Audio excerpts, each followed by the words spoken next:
Magandang araw sa inyong lahat, wherever you are in this world and in our Philippines, magandang gabi po. And, so far, yung ating nangangambahang bagyo, mukhang hindi pa po tumatama sa ating syudad. Ano?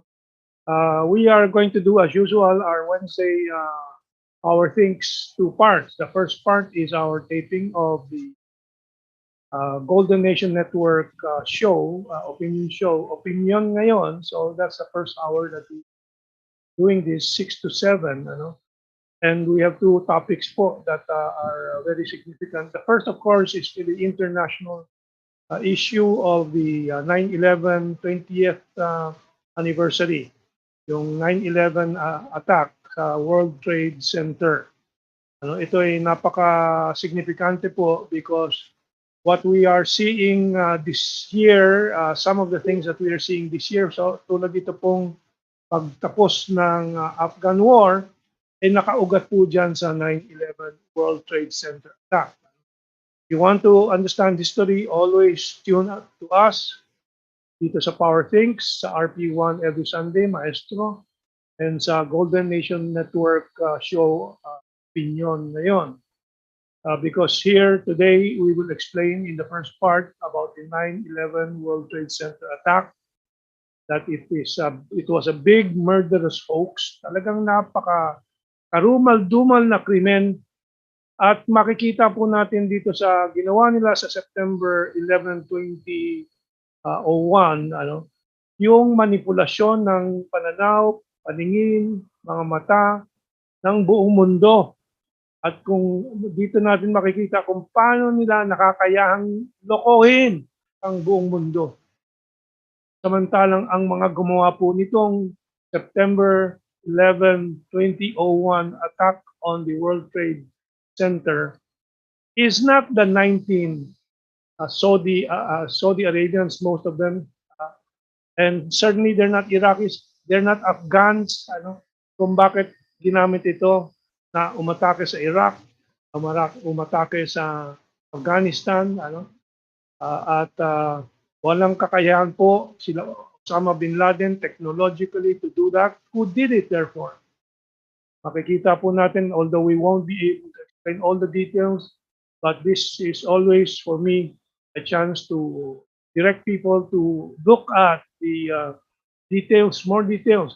There are hundreds, if not thousands, of hours of videos about the 9/11 World Trade Center attack. Lalo-lalo na yung mga nag-uulat, nagpapahayag ng totoong storya dyan. Ito ay pinagbobomba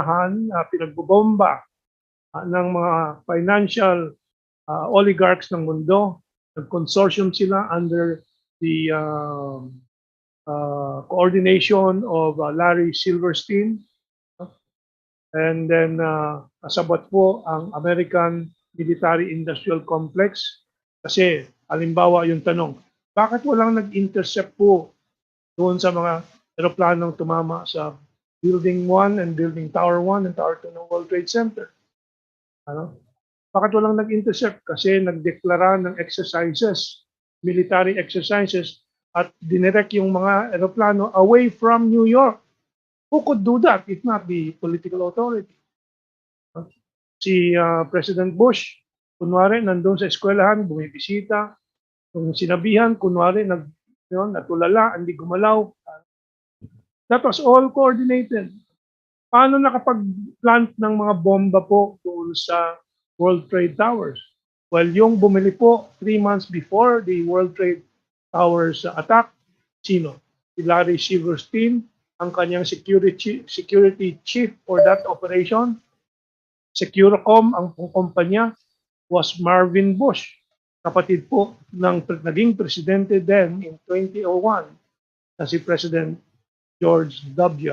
Bush, na hindi naman nanalo sa 2000 presidential elections because natalo siya sa popular votes of around 300,000 votes. Pero na-jiu-jitsu po, na-judo sa US Supreme Court, batay doon sa Florida recount, na manipulado rin para manalo si Bush kasi si Gore hindi kasama sa conspiracy kundi si Bush dahil doon sa ang number 2 ni Bush si Cheney, Vice President Cheney was part of the biggest conglomerate na in construction and so on, Carlyle Group and so on. So isipin po ninyo na maloko ang bilyong-bilyong tao sa mundo because right after the 9/11 attack on the offensive na si Bush, kailangan girahin ng Iraq kahit walang koneksyon sa bombing sa World Trade Towers.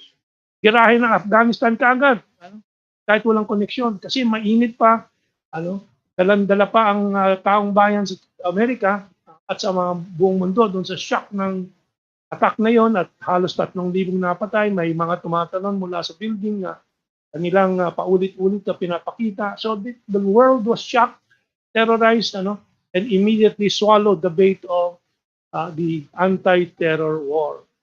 But what is the end of the result? End result of all that anti-terror war? Ano naging resulta? Nasugpo bang terrorism? Hanggang ngayon po, tuloy-tuloy naman, 20 years later, because they were not really against terror. They wanted terrorism to go on to continue making money for the military-industrial complex. Medyo mas mahaba ang background na makukuha po ng Power Things audience kaysa doon sa Golden Nation Network show natin kasi we have more time. So I'm giving you a background before we start taping the show. Okay, and tonight, dito sa ating Power Things, kasama po natin si Ferdie requested by many of our viewers. And si Kaado will be excused at 7:10. Meron po siyang meeting na dadaluhan, Zoom meeting, importante. But we will proceed to the second part on the other issue. Dito naman sa taping sa GNN, we have two parts din. First part, 9/11 attack, anniversary, 20th anniversary. Second part is kontrobersya ngayon na nilalabas ng ginagatungan ng Senado at ng mainstream media, yung formally, yung mga PPEs, mga presyo, and so on. And of course, in between, may anunsyo po si Maestra Ana Malindog-Uy tungkol sa September 10 Zoom awarding ceremonies for the outstanding and Hall of Famers and other categories promotion of Philippine-China understanding.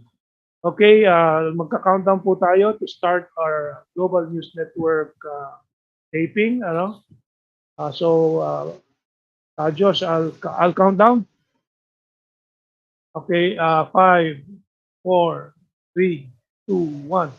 Welcome to the Global Nation. Take two, sorry. Okay, countdown again. 5, 4, 3, 2, 1. Welcome to the Golden Nation Network show Opinion ngayon with our regular co-anchors, Maestra Alindog Uy, Ana Malindog Uy. Take three. Mamadali. Okay, take three. Start ulit yung clock natin sa 30 minutes. Okay, 5, 4, 3, 2, 1. Welcome po sa ating global. Okay, mali na naman. Global ako ng global. Golden Nations Okay, take 4. 5, 4, 3, 2, 1. Welcome to our Golden Nation Network show Opinion ngayon. Itong ika-10 ng Setyembre taong 2021. And Mentong, me, Herman P. Laurel, with our regular co-anchors, Maestra Ana Malindog-Uy and Maestro Ado Paglinawan is with us. And also our special guest requested by many of our viewers, Ferdie. Okay, I'll just kick off our discussion on the 20th anniversary of the 9/11, September 11 World Trade Towers attack in the year 2001. For the young people who were not yet born at that time or who were just born at that time, who will be 19 years old now or less, and Baka hindi po nyo nakita itong mga o nakita ang mga insights tungkol dito. At maraming impormasyon po, binubulak po ang mundo ng mainstream media, ng Western mainstream media, and kahit ng ating media, sunod-sunod lang po sa Western media, yung ating Western mainstream media. But September 11, 2001, the attack on the World Trade Towers was not really planned by the so-called terrorists. There were 4 planes involved. 2 hit the World Trade Center Towers 1 and 2. 1 hit the Pentagon and another crashed somewhere in Pennsylvania. Those are stories we will not go into in this episode. But it was an inside job. Pinasabog po yan ng mga elementong kahaman. The greedy elements who control the American political, financial, and media networks, whole system. And so, I should also say that there were very many conscientious people who saw through the hoax, the scam, and the grand production of the power elite. And by the way, I wrote an article that came out sa Sovereign PH, and my title there is let me just go to it so I can. Let me take a look. Okay. Let me just, yun, kita ko na doon sa screen natin. Afghan War, all for Western elites dollar bonanza. So now we will go back to my original agenda, sequence of. Okay, so hindi naman lahat sa Amerika ang naloloko. In fact, the last survey I have seen in 2016, 60% of the American public do not trust, do not believe the official American government report on what happened on 9/11 sa World Trade Center and the other incidents on that event. There are the almost 5,000 members, architects and engineers for 9/11 too. There is also the families of 9/11 victims for truth. Families for 9/11 truth. And every year they keep drumming up this issue. They have continuous activities. And this year, the architects and engineers for 9/11 Truth, you can see on your screen, po-post na po yung image na hinanda po natin. This is from the Facebook account of the architects and engineers for 9/11 Truth. Please go and search it and follow it every day, because this truth is very important. And may video po silang papakita po on the eve of September 11, meaning sa gabi ng September 10, their time. So that is going to be morning our time, dito sa 12 ng 11 ng September sa atin, papakita sa kanila gabi ng September 10 doon sa Estados Unidos. Okay. And let's show that very, very short clip. These are the stories of 4 families whose members were victims in the 9/11 attack. Let's roll it. So awful and almost unimaginable that it defied the ability of words to capture it. It's a void that exists even before uttering the unspeakable. This was his fiancée, Jen. Might have been the last weekend we saw Bobby. This is the wallet that they had. Nothing was ever found of my mother, so nothing to go on as far as physical evidence for her personally. And Drew is a man on a mission. This is what I do for Frank. And Frank is gone and nothing's going to bring him back. He's history. I mean, we're talking, people being pulverized into dust. We know that 40%, it's 1,100 and something people have not been identified.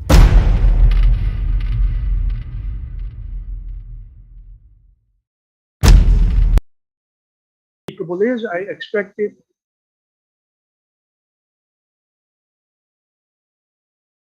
Okay, so we're back, ano? We don't have to repeat the video. At ito po, hindi po ma-censor kasi kanilang ilalabas sa social media at hindi po sa mga mainstream media. Merong ilalabas sana sa mainstream media itong famoso or very famous Spike Lee, the director, the producer, Spike Lee. Nandiyan po sa image na ilalabas po ngayon dyan sa screen natin. Na gumawa po ng documentary series, docu-series na tawag, no? On the 9/11 attack, World Trade Center. Pero last minute po, pinigilan siya ng kung sino kayang pumigil po ng isang famous Hollywood director. Kaya ito ang ulat sa Hollywood Reporter, doon sa kaliwa po ng screen nyo, yun si Spike Lee. Pinagtanggol ni Spike Lee yung kanyang pagsama ng 9/11 conspiracies in his new documentary series, ano? And that suggests congressional hearing. Pero na-pressure po siya at pinareviso sa kanya, which is revising, he is removing. You know? So they can talk about press freedom and so on, information freedom in the US. The fact is, when the crunch comes, kaya po ng ruling class na supilin ang totoo. Doon naman sa kanan po ng screen, nilagay ko po yung reaksyon ng 9/11 families. 9/11 families, family members call on HBO, home box office. No? Wala na akong HBO, Netflix kasi ako. To restore final episode of Spike Lee's series. Yan. So this is proof that they're trying to suppress the truth. Now, I'll give a bit of background. No? Nung bumagsak po ang Soviet Union in 1989, 1990, naisip na ng ilang mga sektor sa Amerika na sila na ang dapat maghari sa buong mundo. And so may mga think tanks ng mga neocons na tinatawag, neoconservatives. No? They went into action and they produced a document called the Project for the New American Century. Andiyan po sa screen po ninyo. PNAC ang short for Project for a New American Century policy document says, quote, rebuilding America's defenses, unquote, openly advocated for total global military domination. Many PNAC members were held highest level positions in the George W. Bush administration. The project was an initiative of the New Citizenship Project. On the right side is a report from ABC News in 2006 before they were able to completely suppress all these questions. Naglalabas pa ang mainstream media ng US ng mga tanong. Itong headline po nitong ABC News were the 1998 memos, yung PNAC, Project for New American Century, a blueprint for war. So there were questions already. John Pilger in 2002, 1 year after the event of the 9/11 World Trade Center attacks, wrote this in the New Statesman. John Pilger reveals the American plan, a new Pearl Harbor. Because in the document of PNAC, it stated, America needs a new Pearl Harbor para ma-mobilize ang damdamin ng 300 million Americans for war na sila ay under attack. Even if it cost, if these greedy Americans, killed their own citizens, almost 2,800 of them, and then blame it on the blameless Osama bin Laden, Iraq, Afghanistan, and then tuloy-tuloy na yung mga gera sa Libya, Syria, Yemen, everywhere in the world, which did not aim to win anyway, but to earn the U.S. corporations and the military-industrial complex, the billions and billions. So I wrote my article. Please read it and the Sovereign PH.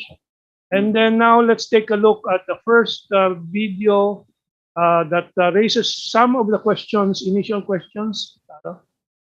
Okay. Go ahead.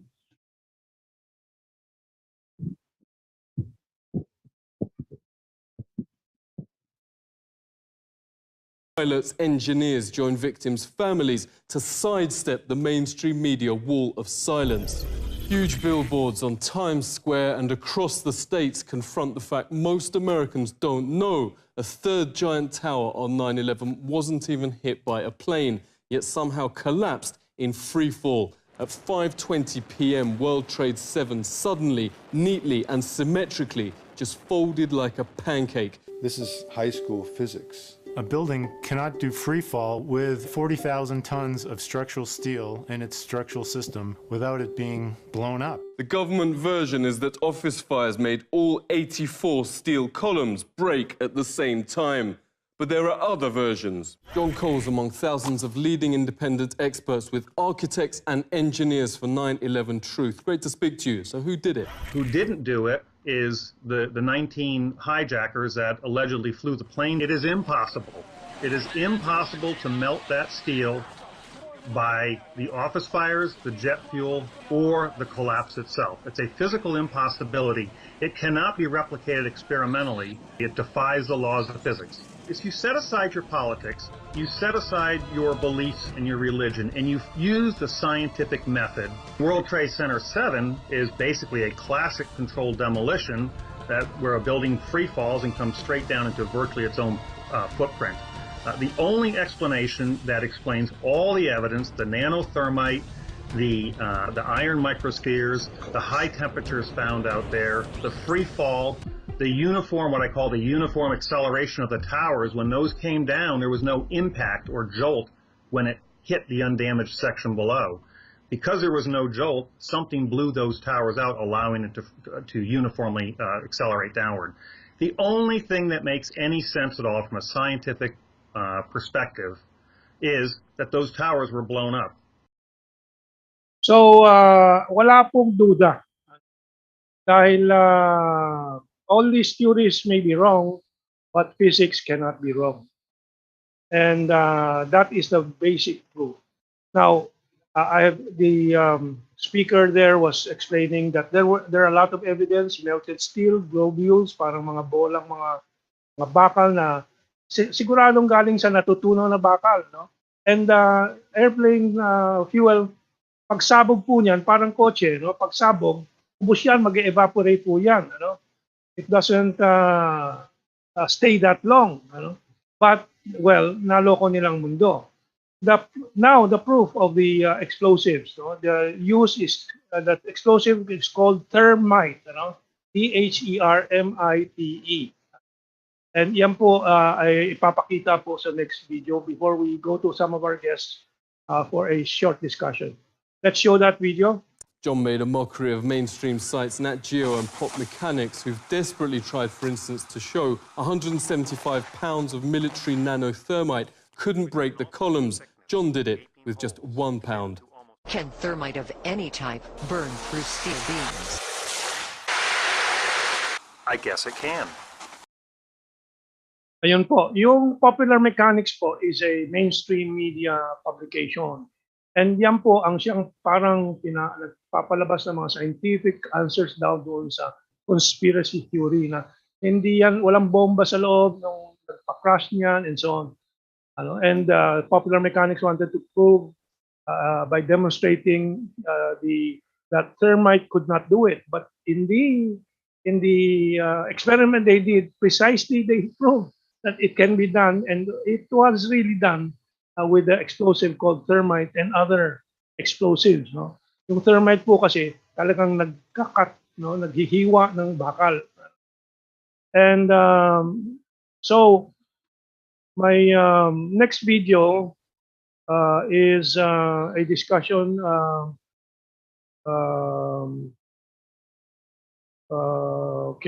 the use of thermite. Anyway, so let's go to our maestras and maestros. No, let's first ask Maestra Ana what she thinks about this 9/11 World Trade Center attack.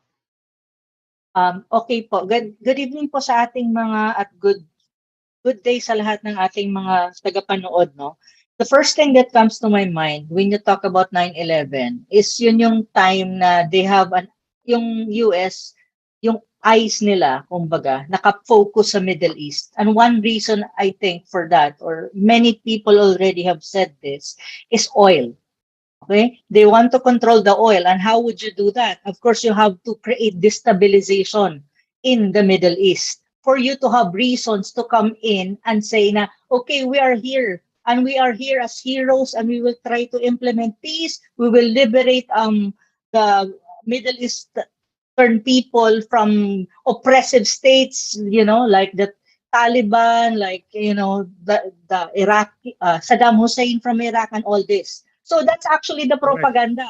And these are axis of evil, and they're presenting themselves, the US that time, and even until now, they're still presenting that they are the axis of good. And the other side is axis of evil, and even China, Russia has been part of that axis of evil. That's a dichotomy that they've been presenting to the world. But actually, ang ano lang naman doon, bottom line, is they have interest there, and that's oil. That's precisely one of the reasons of why we are doing this. You have a second point? I have a second point. The second point is, given that, what kind of democracy? They call themselves democracy, no? But their democracy is controlled by what? By the deep state. Who are this deep state? What's this deep state? Deep state basically refers to the military-industrial complex. And this military-industrial complex, they earn a lot of money when America wages war against another country. Because they're the one who are supplying weapons to the state itself. So ganito ho ang ganyan po talaga ang totoo dyan. Yes, let's now go to Maestra Ado Paglinawan. Maestro. Well, the narrative here is not an original narrative because police intelligence in the Philippines intercepted intelligence pertaining to the possibility of a terrorist attack on the World Trade Center. At the same time, there were attempts at drills and exercises made here in Manila that led to finding documents evidencing the possibility of an airplane bombing involving the President of the United States and a nuclear power plant by the use of an aircraft. And finally, in 1990, they did listen to this. However, Ramzi Youssef was intercepted and was serving his sentence in jail. So it was easy for them to connect the narrative of the 1993 World Trade Center bombing, for which they have been forewarned, to the September 11. Now, this one is critical because Ramzi Youssef was found to have trained in Al-Qaeda training camps in Afghanistan. So that is where the narrative connects. But does that narrative connect with what actually happened? That's another question, Kevin. Okay. Let's go to Ferdie, and then we go to the third and fourth videos. Ferdie. Nawala ata ang audio mo, Ferdie. Yeah, wag nating kalimutan na bagong mangyari ang September 11 bombing na yan, ay tinangka nilang pabagsakin si Hugo Chavez, langis din ang dahilan, pinabagsak naman nila si ERAP dito sa Pilipinas, malampaya natural gas naman ang dahilan, so hindi lamang sa gusto nilang mahawakan lahat ng langis, kundi makontrol nila ang production kasi law of supply and demand Pagka masyadong maraming supply at pinapayagan mo mag-produce ang Pilipinas ng napakaraming malampaya natural gas and malampaya oil at ang Venezuela, babagsak ang presyo ng langis. Ano ba ang negosyo ng Bush family at ng Bin Laden family at ng Royal Saud family of Saudi Arabia kundi langis? At magkakasosyo sila sa Aramco. So hindi lang sa gusto nilang makontrol yung langis, kundi makontrol nila yung supply para makontrol nila ang presyo. Kaya nga ngayon, meron pong clamor ang families of the 9/11 victims, no, na buhayin ulit yung kaso, buksan ni Biden yung mga sikreto, yung mga impormasyon na nakatago dito sa involvement ng Saudi Arabia sa 9/11. Okay, now we have our next video from RT again, ano, na makikita po natin yung mga first responders mismo ang nagsasabi, nakita namin may mga sumasabog, ano, boom, boom, boom, boom, and so on. This is partly narrated by Dr. McQueen, whose son also died at the World Trade Center attack, and he has proof that his son died from an explosion. Ito, pakinggan po natin itong mga testimonies. McQueen accessed the New York Fire Department records from that day. Thanks very much for joining us. Never broadcast by mainstream media, but more than 100 witnesses have even reported the explosives bringing down the Twin Towers. Here was this roughly 10,000 pages of extremely rich eyewitness material. And I found that there were 118 people who clearly perceived explosions. You know, we have firefighters who are used to fighting high-rise fires, who are used to encountering smoke explosions and boilers, and yet they use words like bombs. You know, they don't identify with the things we would expect. Floor by floor instead of popping out. It was if they had detonated. If they were planned to take down a building. Boom, boom, boom, boom, boom, boom, boom, boom. All the way down. Bob McIlvaine has wanted answers why the post-mortem of his son Bobby found his fatal injuries in the South Tower consistent not with fireballs, but explosives. Yet mainstream host Rachel Maddow here recently sneered he's not only a conspiracy theorist for asking questions, but also attempted to connect him to violence and Al-Qaeda. All of these nefarious conspiracies about government plots to kill and conspire and lie about it and cover up the real truth. I mean, this stuff is as ridiculous as it has ever been, but it is as ridiculous as it is dangerous. Bobby's father joins us. Thank you very much for speaking with us. How do you feel first losing your son and now being portrayed as the bad guy? My son died. He died from an explosion. I can prove that beyond a reasonable doubt. If I was in a courtroom, a jury cannot not accept that as proof. So that's where we have our problem. When I say, well, this was an inside job. Well, my son died from an inside job from someone putting bombs. Detonations. I would make her sit in this room and go through what I just went with you. And then I would say, now you tell me I'm a conspiracy theorist. Just shows you how awful our media is. I don't want to call her the media. She makes over $1 million and they tell her what to say. One newspaper reporter, and is from the Philadelphia area, was very upfront with me. She said, you know, Bob, she says, as a reporter, I am the problem because we will lose our jobs. If I take that, just that little bit you just said, to the editor, he will crush it. Dr. Graham McQueen. Yun po, I think that's the end of that video. Now, so we have a lot of time left after all these presentations, and we have ample time to dissect the details.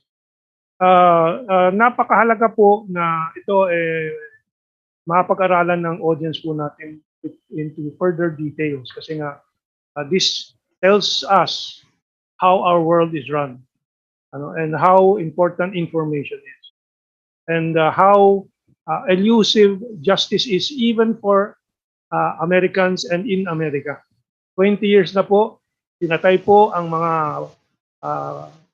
miyembro ng mga pamilyang ito, almost 3,000 of them. Americans cannot get justice. So I'd like to get reactions from Kaado, Maestra Ana, and Ferdie. Who wants to go first, Maestra Ana? Okay. Very important po malaman siguro ng ating mga kabansa yung totoo behind these things. Kasi ito po'y nagkaroon po ng malaking impact, hindi lamang po sa mga countries na naging, tawag nito, sacrificial lamb na kaninang planong ito, no? At ito po'y naaapektuhan din tayo. Tapos, marami po kasing ang tawag dyan, mga smoke screen kasi, ini-smoke screen lahat. Tapos, even other people like Filipinos, even here, no? Nung lumabas yung 9/11, alam niyo po, I was I think in college that time. Alam niyo po ba na hindi pa mulat yung pag-isip ko doon, and I was even thinking that it was actually done by leaders like probably like Saddam Hussein and all that. It was even my thinking kasi yun ang projection sa media eh. Yeah. I was just lucky that I was able to open my mind and read and listen to other people na may ibang counter narrative. So importante pong pag-aralan yung mga ganito para maging open din po ang ating mga mata, no? I'll go to the point of Ferdie. No, Ferdie mentioned the operation of this deep state in America in the Philippines. Pagbagsak kay ERAP,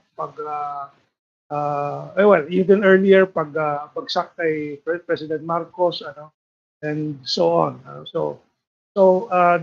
Currently, what I think I can draw from what we have seen the past 2 years is President Duterte withdrawing support from ABS-CBN and so on. So these are the right steps in ensuring more information that the people need reach the people. Ferdie, and then I'll go to Kaado to close our discussion. Well, we must remember that Saddam Hussein was the #1 enemy of the Al-Qaeda and other terrorist groups, no? Because Saddam Hussein led a revolution for secular government in the entire Middle East. So kalaban siya ng Saudi Arabia, kalaban siya ng Al-Qaeda na ang gusto monarchy. So hindi totoo may kinalaman si Saddam Hussein sa World Trade bombing. Isa pa, during the 9/11 attacks, all planes were prohibited from flying except one plane that was allowed to fly. And what is that one plane? The plane that contains or has the passengers of the entire Bin Laden clan in the United States. Usually, pagka merong krimen, yung mga kamag-anak ng suspected criminal ay hindi yan palalabasin ng bansa dahil at the very least ay i-interviewin yan ng mga pulis. Pero ito, immediately after the bombing, ay kaisa-isang eroplano na pinayagan lumipad ay punong-puno ng Bin Laden clan family members. So what does that tell you? At isa pa, yung si former Prime Minister Benazir Bhutto ng Pakistan, nung sinabi niya na imposibleng si yung suspected mastermind, si Bin Laden ay makagawa niyan sapagkat during that time ay malapit nang mamatay si Bin Laden, at patay na si Bin Laden bago pa siya in-announce na pinatay ng mga Amerikano sa Pakistan. After that ay inassassinate si Benazir Bhutto. Yeah. So that's right. Napakaraming aspeto na kulang ang oras natin para i-discuss. That's right. Ito ay eye-opener lang para sa lahat, no? So, Ferdie, I'm very happy you brought up Benazir Bhutto, no? Now, we have our last 50 seconds kay Kaado. Kaado, please bring up the insight that is important sa ating mamamayan about media, power, and how these things are manipulated.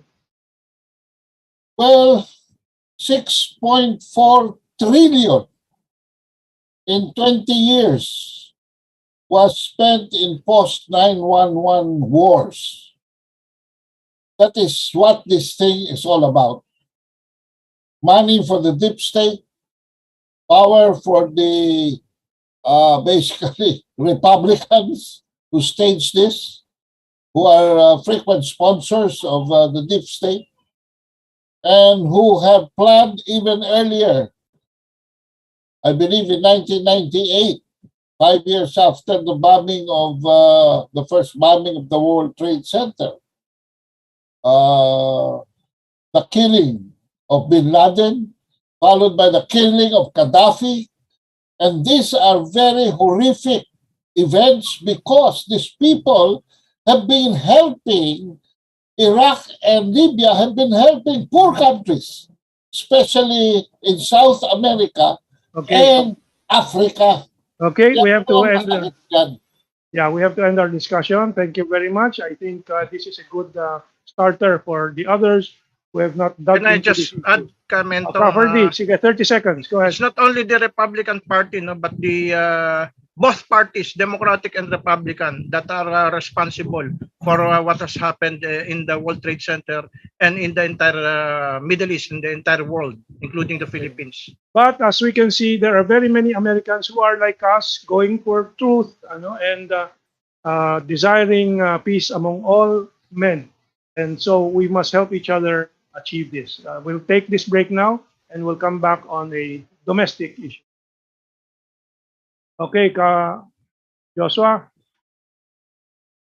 Hindi ko pala napasok yung yung anunsyo ng China.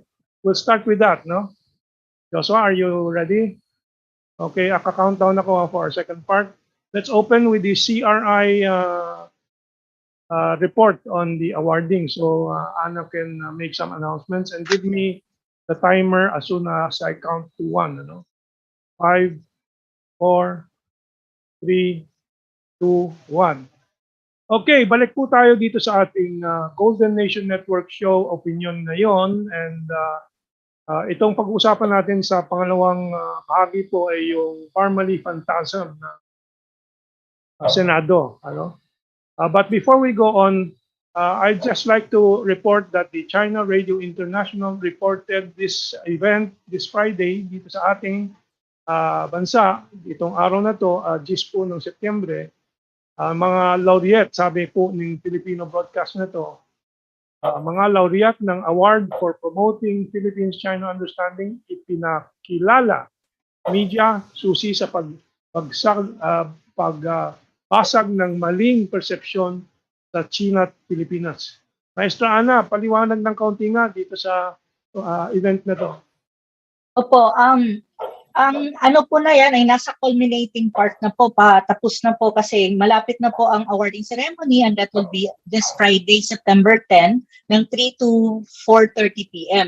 Pero dyan po sa article na yan, ang sinasabi ng nagsulat, ang pinaka-importante po para lalong mas maintindihan ng ating mga kababayang Pilipino ang pagkakaintindihan at pagkakaibigan ng dalawang bansa, ng China at ng Pilipinas, ay ang media. Kasi ang media po, karamihan, lalo na sa mainstream media, yun nga sinasabi ng mga nagsalita during sa media forum nung Monday, na nadi-distort sometimes ang information at hindi nalalabas yung truth. So, kung gusto natin din, kailangan tulungan din natin ang ating mga sarili at ating mga kababayan na malaman ang katotohanan. At saka yung media maging responsable para ipakita at isalaysay sa ating mga kababayan kung ano talaga ang totohanan at hindi distorted ang mga information. Yun yung buod po ng article na yan. Pero, since nandyan na rin po yan naka-flash, i-announce ko lang po na sa this coming September 10 na po, 2021, we will have the awarding ceremony. Ang Awards for Promoting Philippine-China Understanding is a project both of the Association for Philippine-China Understanding, or APCO, and the Embassy of the People's Republic of China in the Republic of the Philippines. So, darating po na Friday, ang event po na yan ay pangungunahan po ng APCO Emeritus, Chairman Emeritus na si former President Gloria Macapagal-Arroyo, ng APCO Chairman na si Secretary Lambino at APCO President na si Mr. Jeffrey Nang, at kasama na dyan ang mga officials of the Embassy of the People's Republic of China in Manila, led by the Ambassador of China to the Philippines, Ambassador Wang Silian, and of course, ang ating mga laureates, yung 10 laureates na kasama po dyan ang ating dalawang maestro, si Mentong at si Ado. Ipaparangalan po sila sa Friday, 3 to 4:30 p.m. Ang event na po ito ay naka-live stream po yan sa FB pages po ng Embassy of the People's Republic of China in Manila, sa FB page nila, sa PTB for FB page, up to FB page, as sa YouTube channel po ng Chinatown TV. So lahat po tayo iniimbitahan, mapapanood po natin yan, isa pong momentous event po ng ating bansa. Okay. This is a joint from between China and the Philippines. Yes, by the way, isang reminder lang sa akin, so I'm asking you, Maestra Ana, yung clarification about the construction company supplying PPEs. I think I have that on the image number 9. Let's go to that first. Yes po. Joshua. Ito, even car, ay kasi may ulat na nabaluktot sa Philippine Star. Yes. Paliwanag, no? Sige nga, paliwanag mo nga. Nandiyan na po yung image. Oo.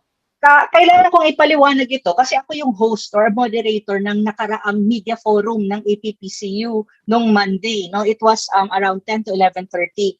At ito po ay nanggaling sa explanation ng isang official or official ng Chinese Embassy here in Manila.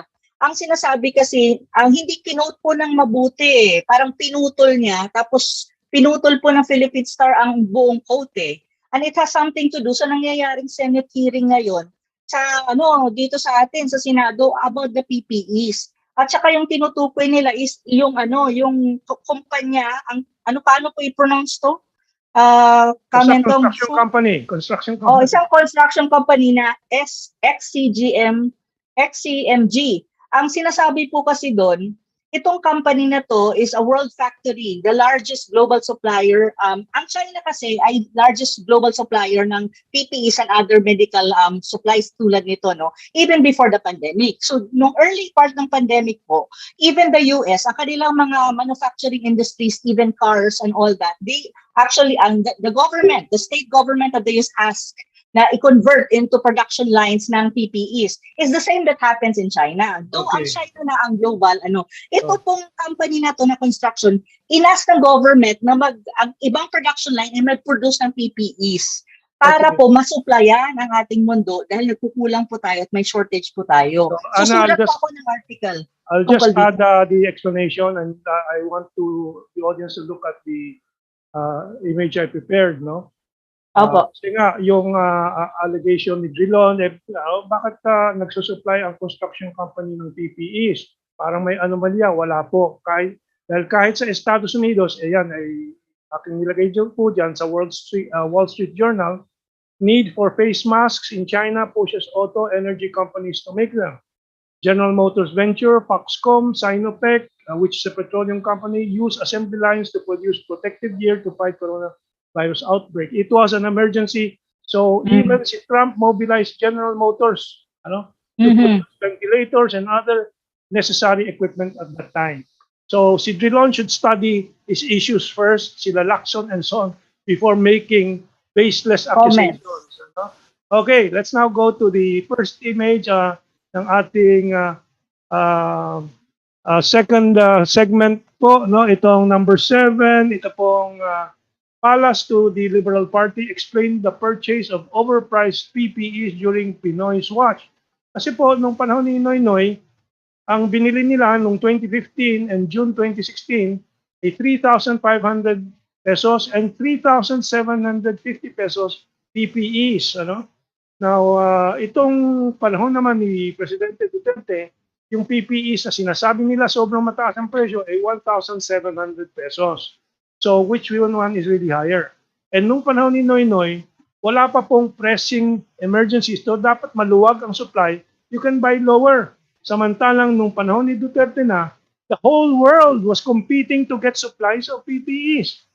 This is just a very basic economic calculation about naghahanap po ng mga mudslinging nga na sinasabi sa English, no? Putik para itapon kay Presidente Duterte. And then, of course, ngayon, ang pinapalaki nilang issue si Michael Yang, Malacanang, and Galvez says that Michael Yang's influence, deny Michael Yang's influence on the Farmally contracts. Now, si Michael Yang, meron bang racism dito sa kanilang paulit-ulit na mga pag-aaligasyon sa wala naman silang pinapakitang mga katibayan at wala namang kasong pinag-uusapan, And so those are the images for this segment, And I'll start off with Kaado kasi nga meron din siyang mga Facebook posts tungkol dito. What is his update na ngayon dito sa mga controversies na to, Kaado? Well, it looks like the investigations are leaving the overpricing, obviously because of the emergency environment. And ang investigation basically as of now have ferreted out only on the issue of why there is no memorandum of understanding or agreement between the DOH and the DBM. And number 2, on the choice of Farmally as a supplier given its record even in Taiwan. So ako, maghintay na lang muna ako ng katapusan ng investigasyon na ito. Kung meron pa silang mga bago ilalabas, kundi naman magsubmit na sila ng mga rekomendasyon para sa in aid of legislation. And kung meron for investigation and prosecution, submit na nila so that we can move on. Alam mo, Kaado, the problem is when you read the media, mainstream media, parang nandyan na po ang pruweba na may kasalanan itong mga to. Ano? Parang it's already a fact. We have to correct that. Kaya nga nag-iimbestigasyon at yung kung magsalita itong mga senador, at least the way they're quoted by mainstream media, parang puro makasalanan na lahat itong mga pangalang binibigay nila. No? So we are here to correct that. That is why they're investigating. So their language should also be respectful. Ano ba sila? Gordon, Lacson, Drilon, etc. They that clean. Ano? Kaya nga si Presidente Duterte, nung sumagot sa kanila, binanatan din ni Presidente at niyanig pa niya yung mga tulad ni Gordon or ni si Lacson na yung mga kaso nila baka ilabas din. Ano? So let's go to maglabasa na sila ng baho. After all, election season Okay. Maglabasa na sila ng baho and let the people decide. But actually, just to maybe imagine what formally will answer to these questions. Number one, kaya ginamit ang Air Force plane. Kasi ang Pilipinas, ang nangangailangan noon. So if I'm the president, I will find every means to accelerate the processing and the deliveries of these goods, di ba? Anyway, let's go to Maestra Ana and then to Ferdie. Sa akin po kasi, ang issue dyan, ang pinagmulan kasi ng issue na yan ay sinasabi nila yung report ng COA. Now, nagsalita po ang presidente, ano ba yung tawag dyan? Chairman ng COA. Chairman ng COA. Ang sabi niya, ganito, government adhere to pandemic procurement rules according to the chairman of COA. So ang tanong, what the hell is going on? You're still doing the investigation at ngayon may segue na. Ang pinagtutuunan na nila ng pansin, mga salin. Salin na ng mga officials na nandun. It's not about salin. It's all about procurement. Tapos, at sinasabi kasi ng COA, ang kanilang question is yung disbursement ng supply na nabili na hindi na-manage ang paglabas. Kaya ngayon, kailangan mabenta ng mas mababang halaga kasi nga, nagkaroon ng problema sa pag-distribute nung time na, yun yung issue. Pero walang sinasabi ang COA na, nagdakaw ang mga official ng gobyerno on that, sa procurement na yan. Pero ngayon, sinisegue nila. Yun na, kaya napunta na dyan sa construction company ng China, na formally, SALN Nilaw and all that. Those are questions that you don't need to have Senate hearing for that. You just file cases if there are evidences. Kasi you're wasting taxpayers' money for every single Senate hearing that there's nothing about it. It's just political grandstanding, just precisely because those people who are conducting the hearing are running for election. And two of them are running for highest position of this country, presidency and vice presidency. May post si Ferdie na maganda sa Facebook at nais ko balikan. Kasi sabi niya, ginagawang issue itong mga to ng media at ng Senado. Pero sabi ni Ferdie, ang totoong issue po, inflation. Tumataas ang sobra ang presyo ng pagkain, gulay, and so on. Dapat gumawa naman sila ng mga paraan sa batas para mapigilan ito. Ferdie, please, your post is very interesting. Napakahalaga po kasi na gamitin ang General Appropriations Act para makapag-produce tayo ng mga kailangan natin.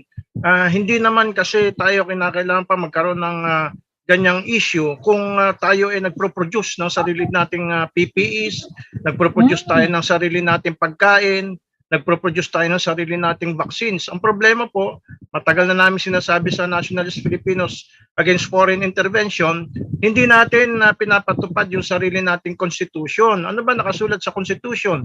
Nationalist industrialization. Dapat tayo ay gumagawa ng lahat nating pangangailangan at ang ating i-import lang ay yung absolutely we cannot produce, no? halos naman lahat ay pwede nating ma-produce, no? Panahon ni Marcos, nakakapag-produce na tayo ng mga ganyan. Bakit naman hindi tayo makakapag-produce ulit ngayon? So, itong Senado at Kongreso nagkukulang sa mga bagong batas at oversight tungkol sa industrialization. Nagko-concentrate kunwari sa corruption, pero actually kaya lang sila nagiging anti-corruption kasi malapit na ang eleksyon at gusto nilang mag-grandstanding at makakuha ng media mileage.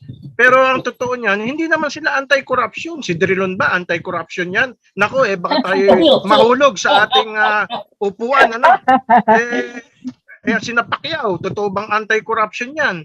Diba? Kung kailan malapit ng eleksyon at saka sila nag-anti-corruption, bakit yung systemic and fundamental issues katulad ng industrialization, hindi nila pagtuunan ng pansin?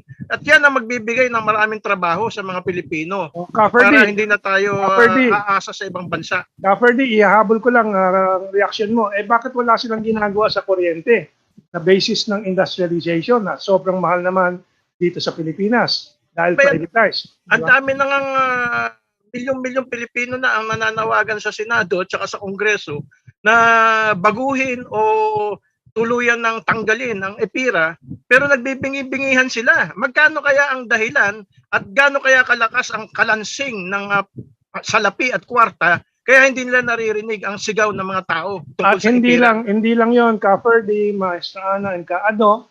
Hindi lang sa tahimik sila sa issue ng kuryente dahil lang may hawak po ng kuryente ngayon, Tibado, Manny Pangilinan, Lopez, Aboitis, and so on. Sila din, sila Soto at Lacson at itong mga to ang siyang sumusuporta sa pagbabalik ng prangkisa sa ABS-CBN na alam natin siyang nagsimula po ng mga pagsasamantala sa kuryente for 2-3 generations na. Bakit sila ganyan? Mga Lopez nga. Panahon pa ng 1960s, hindi ba? Kaya nga kinuha ni Marcos yan dahil sobrang mahal ng kuryente before martial law. O pagkatapos nung makuha ng gobyerno, bumaba ang presyo ng kuryente. Pwede naman palang bumaba. Kung hindi pa nag-martial law, hindi pa bababa yung presyo ng kuryente. Okay. We have 3 minutes and a half to go. So I'll go back to Kaado. Any rejoinder, Kaado, dito sa mga narinig natin kay Ferdie, and then we'll go to Maestra Ana. And a reminder again at the end of the show about the Friday event, yung awarding ng APCO. Well, I agree wholeheartedly with Ferdie Passion. It's already election season. In a month's time, filing of candidacy na. So, it will now be more bombast rather than reason. And dear mga listeners, stick to our program so that you can get the facts rather than the fire. Because magugulo na naman tayo until May 2022. Hopefully not, because we are in the midst of a pandemic. At tama rin, we should really be looking at our national interest in terms of supplying this equipment and supplies, and on the bigger issues as the electric, the utilities, and the toll roads. Nakakalimutan mo, Ferdinand. Okay. So, tsaka yung oil deregulation law na ginawa din ng Kongreso. Okay. We have actually 2.5 minutes left, and I'll just bring up another subject matter. Mukhang today, nagsi-launch na po yung halimbawa si Lacson Soto tandem, and baka doon sa PDP meeting meron ding anunsyo ng launching ng candidacy. We don't know, but Maestra Ana, ano bang ang balita? Yes. Ano bang balita? From the PDP, according to Dang Reyes, so sa ating Viber group, si ano na daw ata ang ng PDP there will be a press con sa faction, of course, ni Nakusi, announcing Bongo as running for president and PRRD. But take note, Bongo was not in the meeting, according to news, no? It was only the president and some of the PDP. So magpe-press con with the Senate slate. So probably it's within few hours or few minutes to go. So we'll just watch it later. We'll go to Ferdie and then end with Kaado with the last minute that we have. Ferdie. Well, sana wag tayong magpadala dito sa eleksyon na ito, no? Kasi marami ng eleksyon na wala namang pagbabagong naganap matapos ang eleksyon. Mag-concentrate tayo sa mga systemic and fundamental issues like EPIRA, oil deregulation law, nationalist industrialization, at marami pang ibang katulad nga itong bloated budget natin, no? Matagal na ito na ini-impose ng IMF World Bank sa Pilipinas. At ang ating mga leaders ay nahahawakan ng IMF World Bank. Either tinatakot sila o papatayin ng pamilya nila. Hindi natin alam kung bakit nakokontrol ng IMF World Bank ang ating mga so-called leaders. Ano? At sunod-sunuran. Overbloated ang budget natin at kaya nababaon tayo sa utang. Sana naman ay ma-actionan ito. Okay, Kaado, 30 seconds. Gusto ko lang i-preempt ang formal announcement nito. Bumaklas na po ang Labor Party of the Philippines mula kay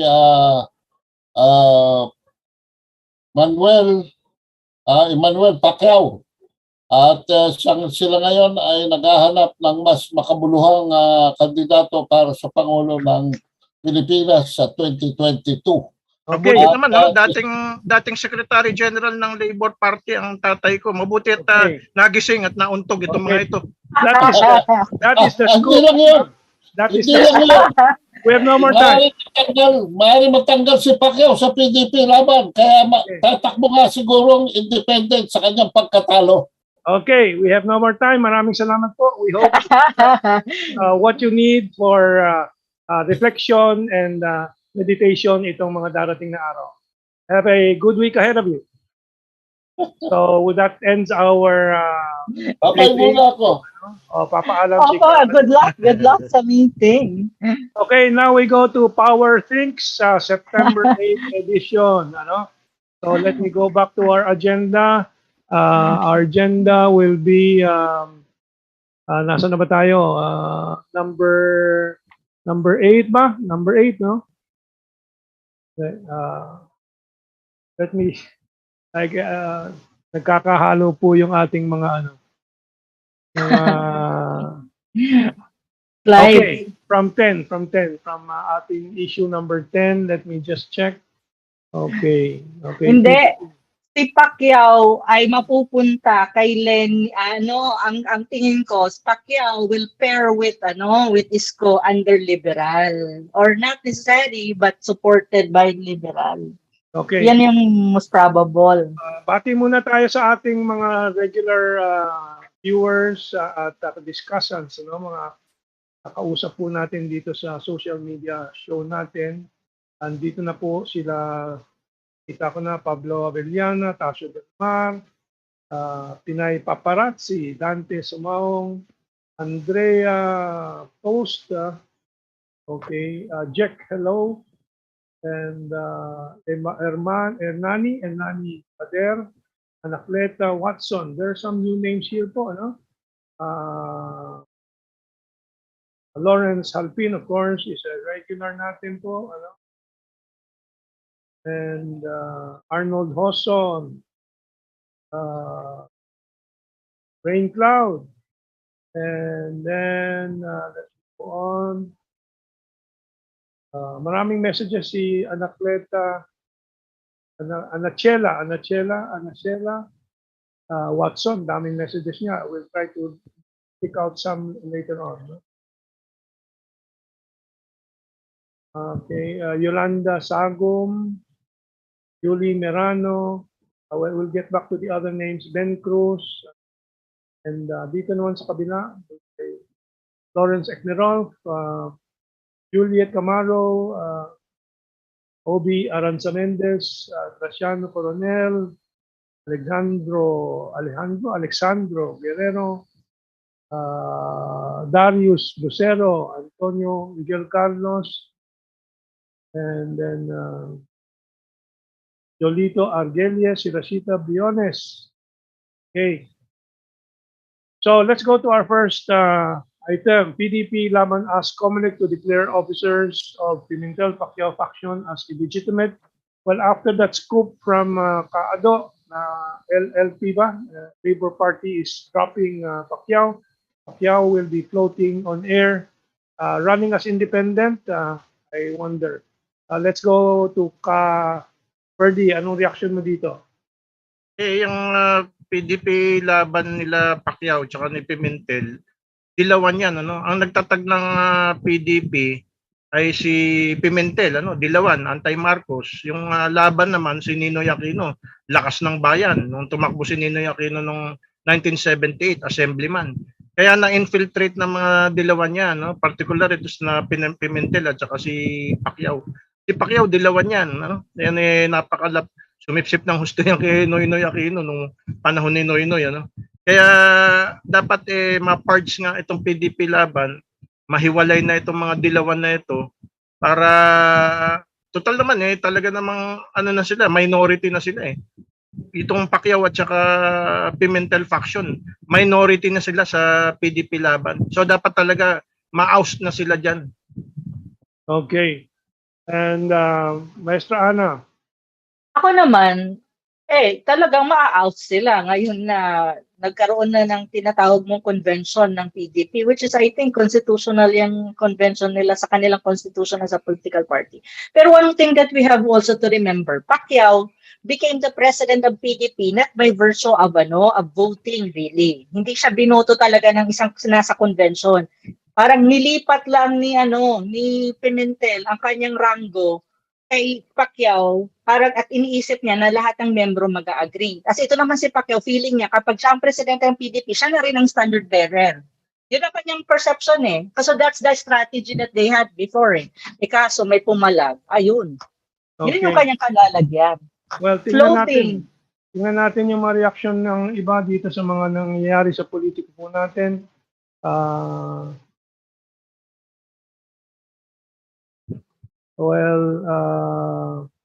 Wala pa tungkol sa politika on this, on the Facebook, dito sa YouTube, meron ba comments sa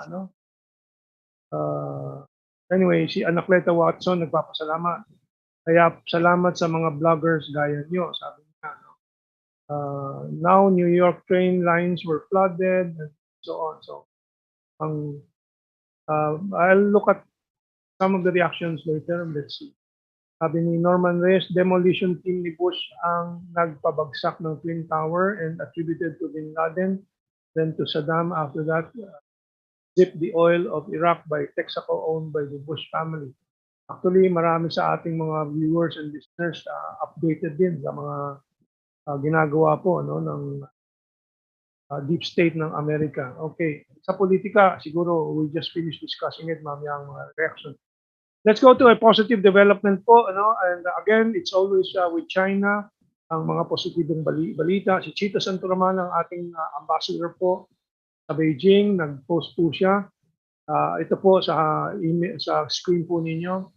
At the Philippine Business Forum in Beijing, held in the Philippine Embassy and jointly organized by the Philippine Trade and Investment Center, PTIC, Beijing. Meron din pala opisina ang PTIC doon under Commercial Counselor Glenn Peñaranda and the China ASEAN Business Council under Executive President Su Ningning, August 31, around 1 week ago. Ito po. So tuloy-tuloy po ang economic and business engagement po natin sa China. Yan ang pag-asa po ng ating quick recovery. Sana sa 2022 or at least late 2022 magsimula na sana. Huwag naman 2023. And again, another better news, not the best, but good news na rin. Unemployment rate sa bansa, bumaba. Pero ang underemployment rate naman tumaas. Natural kasi hindi full-time ang mga trabaho ngayon.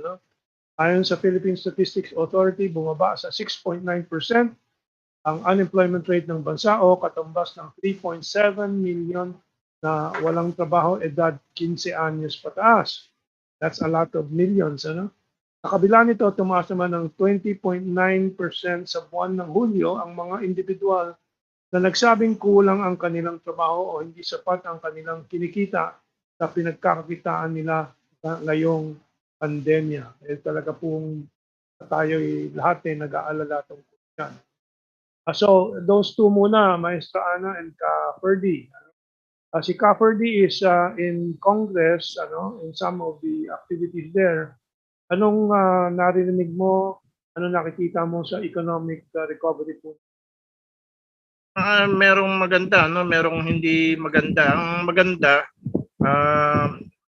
malaki yung budget natin. Supposedly, yan mag-fuel ng ating growth. Ang problema ay hindi naman nagagastos. Karamihan ay napupunta sa so-called savings. So we hope that with this coming elections ay ma-fuel ang growth at problema naman dyan pagka nag-inject ka ng too much money sa system, inflation naman, so dapat makontrol ito, binabalanse ito, no? So paano mo makokontrol ang inflation? Pag nag-infuse ka ng maraming pera sa sistema, ay kinakailangan ng production, kinakailangan maraming pagkain, baboy, manok, baka, mga gulay, para bumaba ang presyo ng bilihin kasi nga low supply and demand.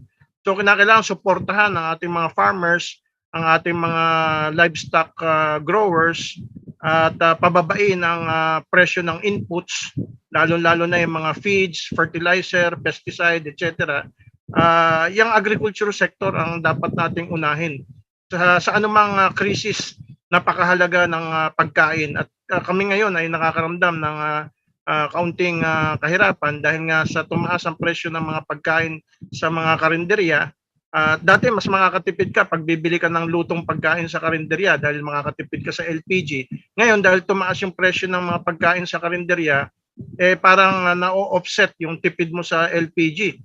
So parang pantay na ngayon na kung magluluto ka o bibili ka sa karinderya ng luto na, parang pantay na ang cost. Hindi mo na malaman kung paano ka makakapagtipid. Okay.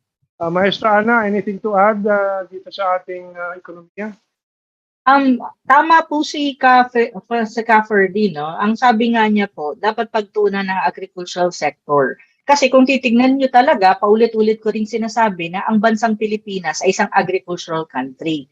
Isang magandang balita po dyan is yung magandang ugnayan ng Chino at saka ng Pilipinas, ng China at ng Pilipinas sa larangan ng agrikultura. Sa ngayon po ay may marami pong mga programang nag-uugnay sa dalawang bansa na sana po ay mag-benefit po ang ating bansa sa mga agricultural na mga technology at saka ibang inputs, no, na pwede nating makuha galing China na ma-implement po natin dito at magkaroon po ng mas malakas na production, lalo na sa rice at iba pang mga agricultural products. Kasi isa pa, pag itong mga to ay ini-export din naman natin sa kanila. Like for example, avocado, pineapple, mangga, lahat yan ini-export natin, may market na tayo sa kanila. Doon nga sa isang ngayong ongoing ata or natapos pa lang yung parang siya, ang tawag dito parang nag-showcase ka ng mga produkto para yung mga mamimili ay makita nila yung iba-ibang produktong agrikultura ng ating bansa pati turismo. So isa po yan sa magandang nangyayari. Sa larangan naman yan ng magandang kaugnayan or pagkakaibigan ng dalawang bansa. It's on agriculture. Saka technology. Technology is very important. 60 days. Yung sinasabi nga natin, 60 days na lang, makakaproduce ka na ng rice. O kung ilang beses sa atin yan. Of course, may problema. Ang lang dito sa atin is syempre yung ating klima. Every now and then may bagyo. But may technology na to resolve that issue. So, dapat po pagtuunan yan. Tsaka dapat po yung mga bills on economic bills na dapat ipasa before pa magkaroon ng eleksyon, dapat yan ang pinagtutuunan ng legislature. Kasi po, malapit na ang eleksyon, dapat yun muna pinasa nila para pagdating natin sa 2022, next year, makaka-bounce back ang ating ekonomiya kasi in place po lahat ng polisiya na dapat po inandyan. Kaso iba po ang pinagtutuunan po ng ating mga senador. Yes. Okay, and the next item is about international finance. Ang Indonesia at ang China nagsimula na po na gumamit ng sariling mga pera po nila, meaning the Indonesian rupiah and the Chinese yuan sa kanilang mga transaksyon. Ibig sabihin, ito'y tatanggalin na nila ang dolyares sa kanilang pangangalakal sa pagitan ng China at ng Indonesia. Yan po ay isang karagdagang kahinaan ngayon ng US dollar. So mukhang dumadami na po ang mga bansa na ganitong ginagawa, Russia at China, Iran at China, and many other countries. Now it's Indonesia. Ferdie, you have any reaction here? Napakahalaga na mag-build up tayo ng ganyang mga sistema, no? Ang unang-unang gumawa niyan sa ASEAN area ay si President Marcos, no? Yung paggamit ng yuan at peso, no? Original Marcos idea yan, no? At ang isa pa ay dapat mag-build up tayo ng ating gold reserves sapagkat napipinto ang pagbagsak ng dolyar bilang currency at nakatali ang peso sa dolyar. So pag bumagsak ang dolyar ay baka bumagsak din ang peso. So para hindi bumagsak ang peso, ang ginawa ni Marcos nung araw, yung bagong lipunan notes ay back up by gold. So yan ang dapat nating unahin, no? Kasi merong ginawa si Noynoy na kalokohan ng panahon niya, no? Yung executive order na nilalagyan ng tax, pinapatawan ng buwis ang mga magtitinda ng ginto sa ating Bangko Sentral ng Pilipinas. So na-deter ang mga, imbis na magtinda sila ng ginto sa Bangko Sentral ng Pilipinas, ini-export. At ang Bangko Sentral naman ay nag-i-import ng ginto. Samantalang yung ginto nanggaling dito sa atin. Tayo ang isa sa pinakamalaking gold producer sa buong mundo. So dapat ay tanggalin ang tax sa mga nagtitinda ng o nagbebenta ng ginto sa Bangko Sentral ng Pilipinas para lahat ng ating mga production ng ginto, katulad niya sa Diwalwal at iba pa, sa Baguio, sa Cordillera, ay mapunta lahat sa Central Bank at tumaas ang ating gold reserves para tumibay ang peso. At ibalik yung sistema ng bagong lipunan notes wherein yung ating currency ay back up by gold para hindi ito bumagsak kahit na anong mangyari sa world market. Okay. And Ana, meron ka bang nakatabing Indonesian rupiah? Kasi marami.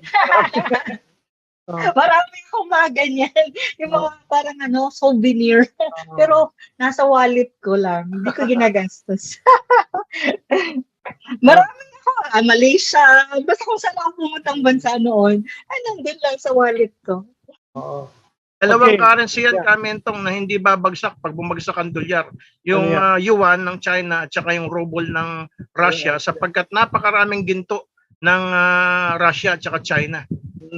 Well, gusto ko nga sanang mag-ipon ng Chinese yuan pero hindi po tayo makabili basta-basta sa bangko ngayon. Hindi.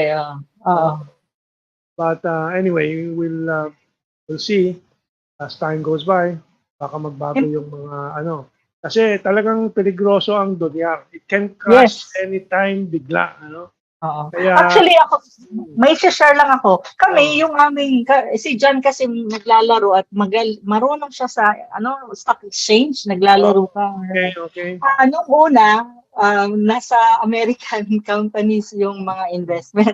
Ngayon, nilipat namin sa Chinese na. Chinese na. Meron nga debate ngayon si George Soros at yung BlackRock. Sino ba siya BlackRock? Si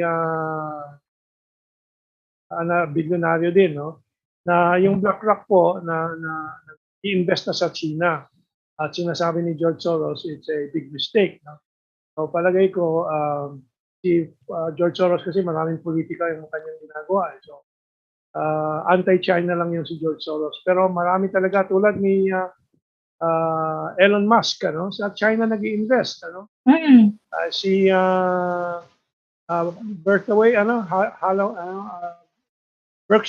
Berkshire Hathaway, yung kay sino ba yan, Ferdie? Yun lumalabas sa Russia Today.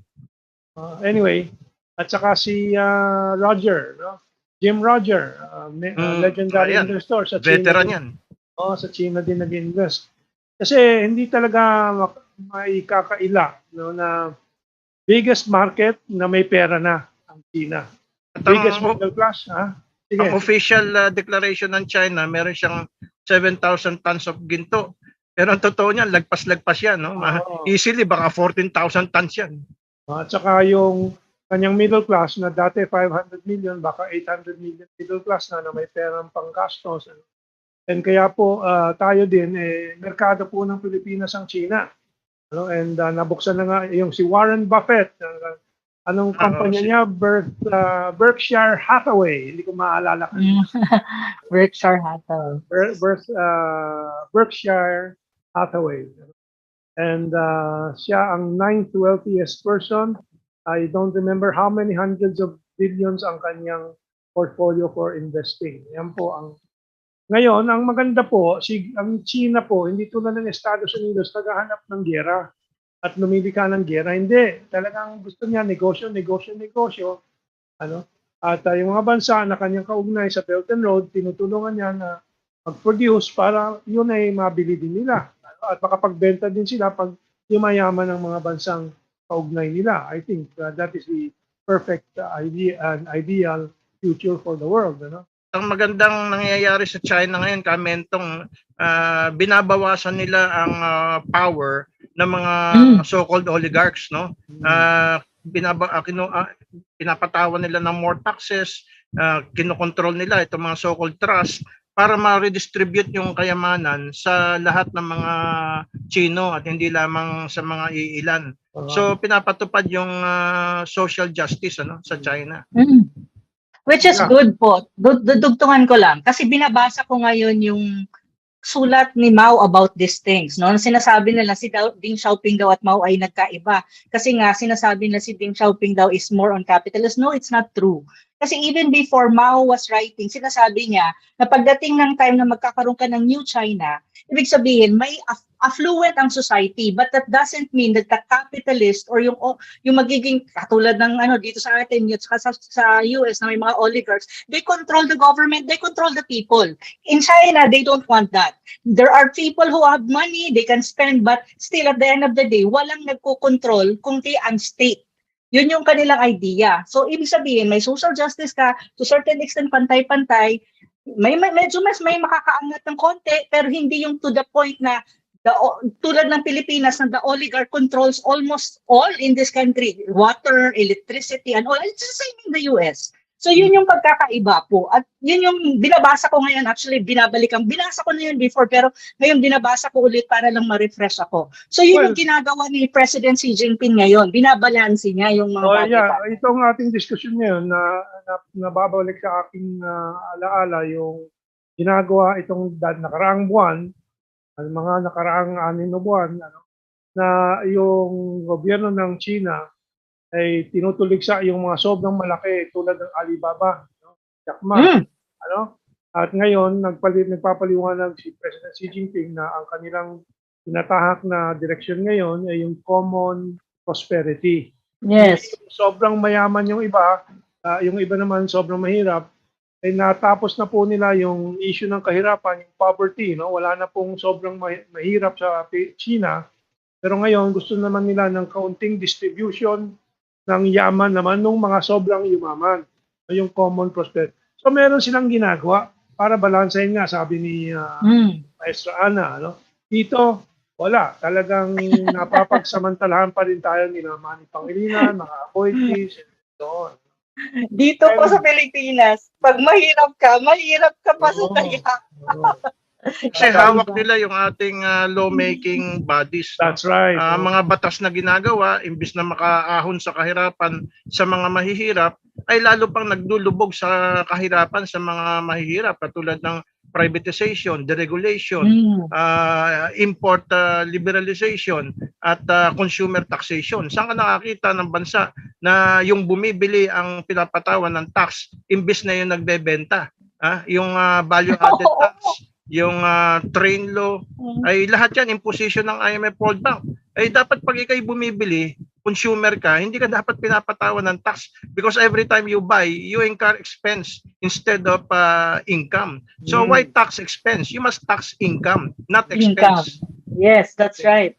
Well, si Kajos, meron pinost po dito sa screen ko, paalala dun sa iniwan kong isang image which is connected to the issue of economics and China's role. Ito, linking Afghanistan to China's Belt and Road. Well, kita po natin na gawa ng Estados Unidos sa Afghanistan, pinasabog, winasak, at hindi lang yon, ngayon na sila umalis na ang mga Amerikano. Anong ginawa pa nila sa Afghanistan imbis na tumulong? Hindi naman natin inaasahan na tumulong, pero dinagdagan pa ng problema. Kanyang sinequester yung 10 bilyong dolyares na deposito ng Afghan government sa US banking system. So, mabuti nandiyan ang China at nagsalita ng Taliban na umaasa sila sa China, sa tulong ng China, sa pinansyal at yung koneksyon ng Afghanistan sa Belt and Road Initiative ng China, infrastrukturang itatayo ang siyang magbubuhay sa kanila. And of course, may $1 trillion mining reserves po, mineral reserves po ang Afghanistan na kailangan ng ating modern electronic age, mga lithium, mga rare earth, and so on. So talagang economics po ang salbasyon po ng mga mahihirap na bansa. Okay, ano ba ang next item ko po sa ating lineup? Yung Indonesia-China exchange, no? Tapos tayo. Itong next item, of course, is good news. Pero kaya ko rin hin-highlight po ito. Ito galing sa Panay News sa Iloilo. Mga dyaryo ng Iloilo. Kilala po natin ang mga editors dyan. Ano? Pero itong inaanunsyo dito, yung nasal spray versus COVID. Iloilo site of clinical trial for novel Chinese vaccine. May Chinese nasal vaccine. Meron din ang Israel na naanunsyo. Pero bakit sa Iloilo na nata-trial? But I wanted this to be an opportunity to also mention again yung virgin coconut oil nasal spray. Si Ferdie, kailangan bigyan ko po ng nasal spray para maprotektahan ang kanyang sistema sa laban sa COVID-19, ano? And other virus, by the way. So makakatulong din sa influenza and other virus. So we have our own nasal spray. Ang problema, hindi po na bebenta po sa Mercury. Hindi ko maintindihan kasi Mercury is the largest network of drugstores. So we'll see what we can do to bring it to that outlet. So anyway, this is one item you can comment on, but I'll go on to the next one din para meron tayo kayong mapapagpilian. We're now going into science and technology. And itong nakaraang 3 araw lang pong nakaraan, nag-launch po ng 2 rockets and 4 satellites sa loob ng 1 oras ang China. No? And China launched 4 new communication satellites this week in 2 launches from different launch sites within hours of each other as the nation's country's intense launch activities continue. So, ang comment ko dyan, nilalampasan na ng China ang space technology talaga ng US. Okay, nasal spray and space race. Maestra Ana, Ferdie, who wants to start? Tumalab sa amin yan. Yung nasal spray ninyo, Mentong tumalab sa amin ng misis ko. Meron ka na ba? Kami, yan ba yung kapareho nung sa spray sa bunga? Meron din yung sa bunganga. Kailangan din pala yung oral spray. Meron din tayong oral spray. Tumalab sa amin yan nung nagkaroon kami ng matinding ubo nung misis ko nung March at saka April. Nakakatulong kasi. Magandang produkto yan. Okay, yung viral nakakapatay talaga ng virus. Nakakapatay talaga ng virus ang virgin coconut oil. Napatunayan na yan sa pag-aaral sa Amerika kasama si Dr. Dairit, panahon ni Marcos, pinag-aralan niya sa Amerika. Talaga na, at nakakapatay pa ng HIV/AIDS virus. That's right. Yun ang ginagamit ng basketball stars, Michael Jordan ba yun? Michael Jordan? Or Johnson? Magic Johnson. Magic Johnson. Magic Johnson. Ang problema, napapabayaan. Dapat yan, katulad yan, mercury drug, bakit ayaw nilang i-distribute yan? Kailangan yan, lalo na ngayon, may pandemic. Maestra Ana, meron ka na, no? Oo. Meron na ako, pero marami akong coconut kasi ikaw supply sa akin. Tawag yung supply sa akin, naging Chinese tuloy. Actually, yung mga hindi pa nakakabili ng nasal spray, pwede silang kumuha ng dropper ng mga sa baby, hindi ba? May dropper. May dropper. Drop na lang. Oo. Really effective. Kasi po, ang coconut tree, yung coconut mismo, may kanta nga, di ba? Is a coconut sa giant tree. Kasi parang ano yan eh, parang life, dami niyang Tree of life, nagagamot. tawag nga. Tree of Tree life. of life, yun, nagagamot na mga sakit. Isa na dito, yung mga virus. Sa akin po, isang kutsara every day. Sa umaga at sa gabi. Yung, talaga yung oil, yung ginagawang vitamins. Oo. Okay. Yun ang ginagawa ko po. Si Florence Eknerov, sabi niya, nakalimutan niyo na si Kado. Si Kado. Baka nakatulog na.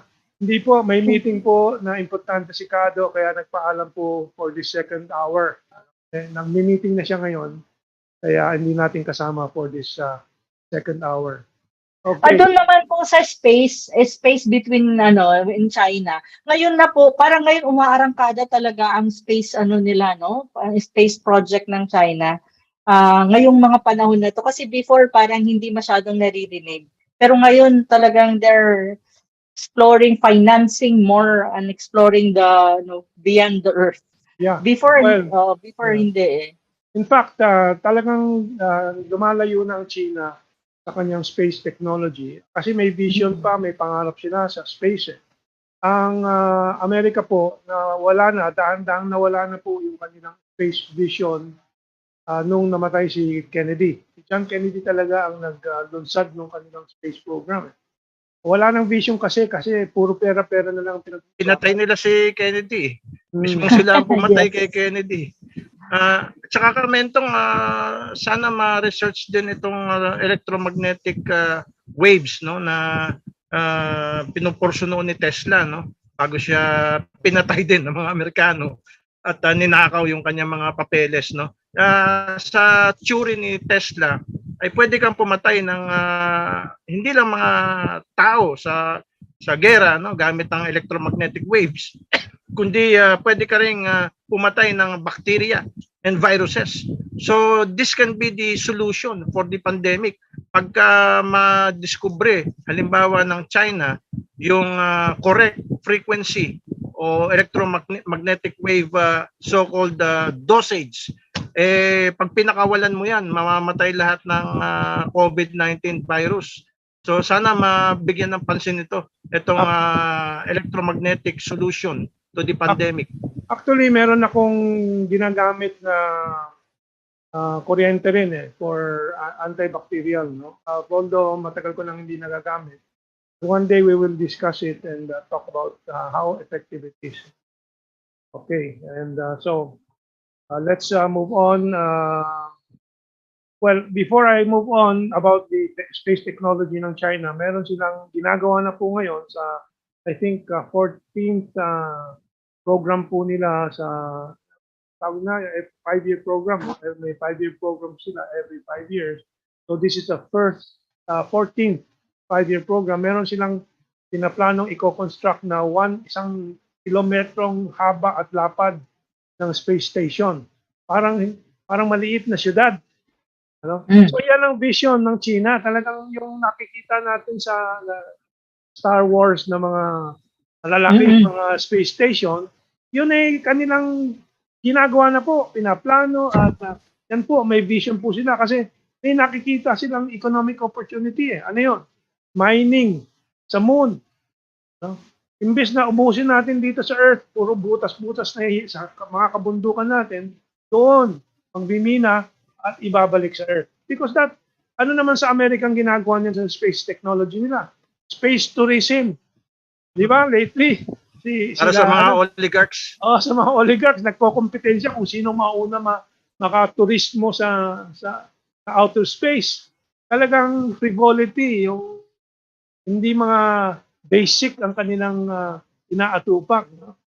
May reaction ka, natapos ka, Mentong, pag natapos ang GPS constellation ng China at saka yung kanilang Internet of Things constellation of satellites, bababa ang presyo niyan, yung mga GPS na yan at saka yung Internet of Things, no?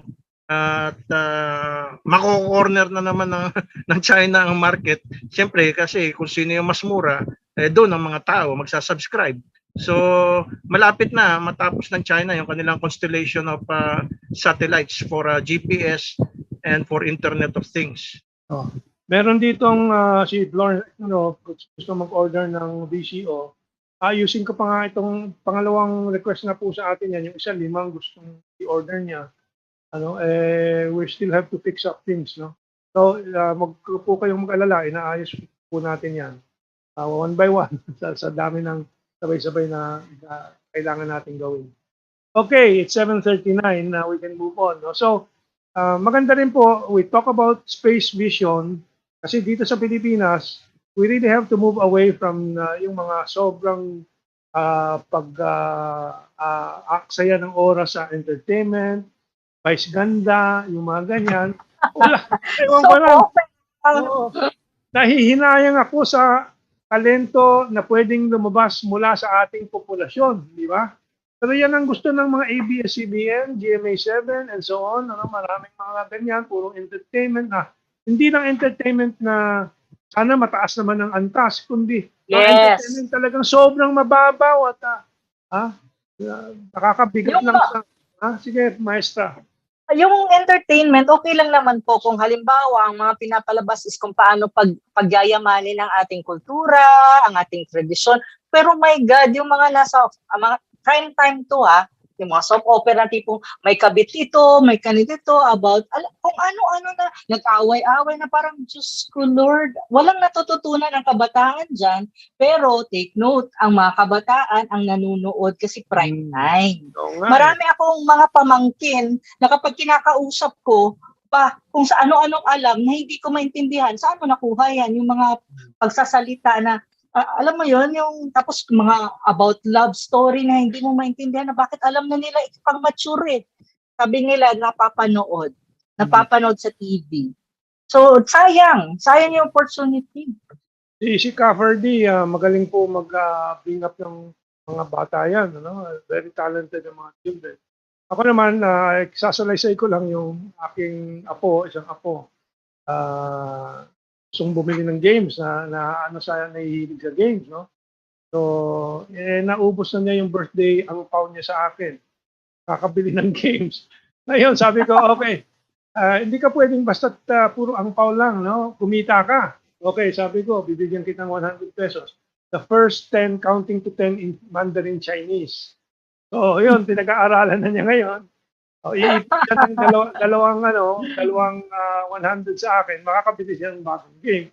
Kahit pa paano, di ba? Okay, entertainment, may education. May incentive. Meron tayong Mentong, National Commission for Culture and the Arts. Hindi ko alam kung anong ginagawa. Right. Alam po ninyo sa Amerika, ang maganda lang sa Amerika, kahit yung mga kabataan sa kanila, kilala pa sina John Wayne, kilala pa sina Laurel and Hardy and other cultural icons. Dito sa atin, sino pa nakakakilala kay Rudy Concepcion? Sino pa nakakakilala kina Tessie Quintana? Ang pinapanood ko nga ngayon, Mentong, yung mga 1930s, 1940s, 1950s na mga pelikula. Sapagkat nakikita mo, merong kundiman, pinagyayaman yung kultura. Yung mga ngayon wala At meron tayong mga government agencies na tinalaga para diyan pero parang walang ginagawa. Well, again, anong ginagawa ng Senado? Ang daming ingay, di ba, sa kung ano-ano, pero doon sa mga esensya na tulad nitong pinag-usapan natin, wala tayong naririnig. Pero pagka EPIRA, all the regulation law, mabilis pa sa alas 4 yung Senado at saka Kongreso. Okay. Before we go on, baka may ihahabol ka pa, Maestra, we'll go kasi next one to to America. Okay po. Okay lang. Sa Amerika, kaya po ako naghahanap tuwing show natin ng mga balita na pwedeng pag-usapan about Amerika. Pero ang hirap na maghanap ng mga may laman na pag-uusapan. Kasi tulad dito, anong nakikita ko? From the Hill, the congressional record, nag-uulat sa Congress.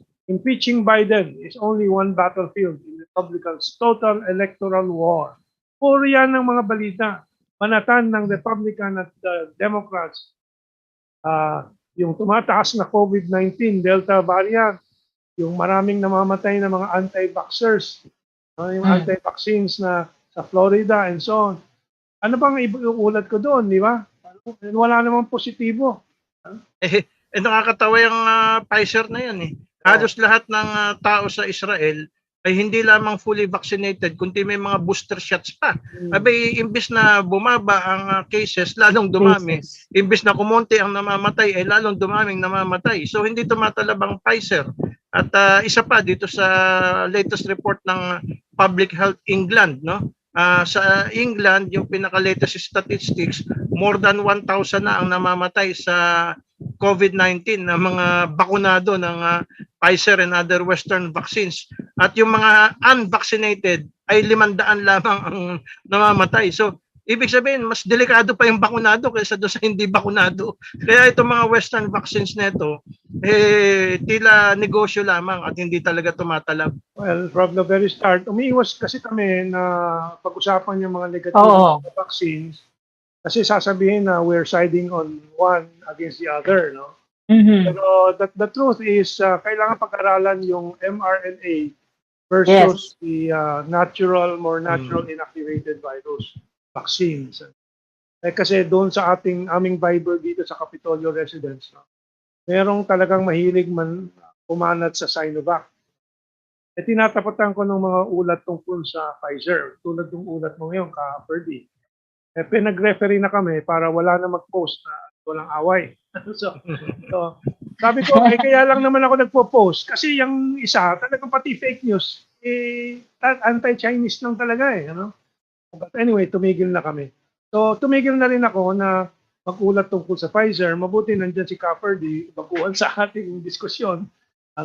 Lumabas ang totoo sa Israel. Nasusubaybayan ko rin yun eh.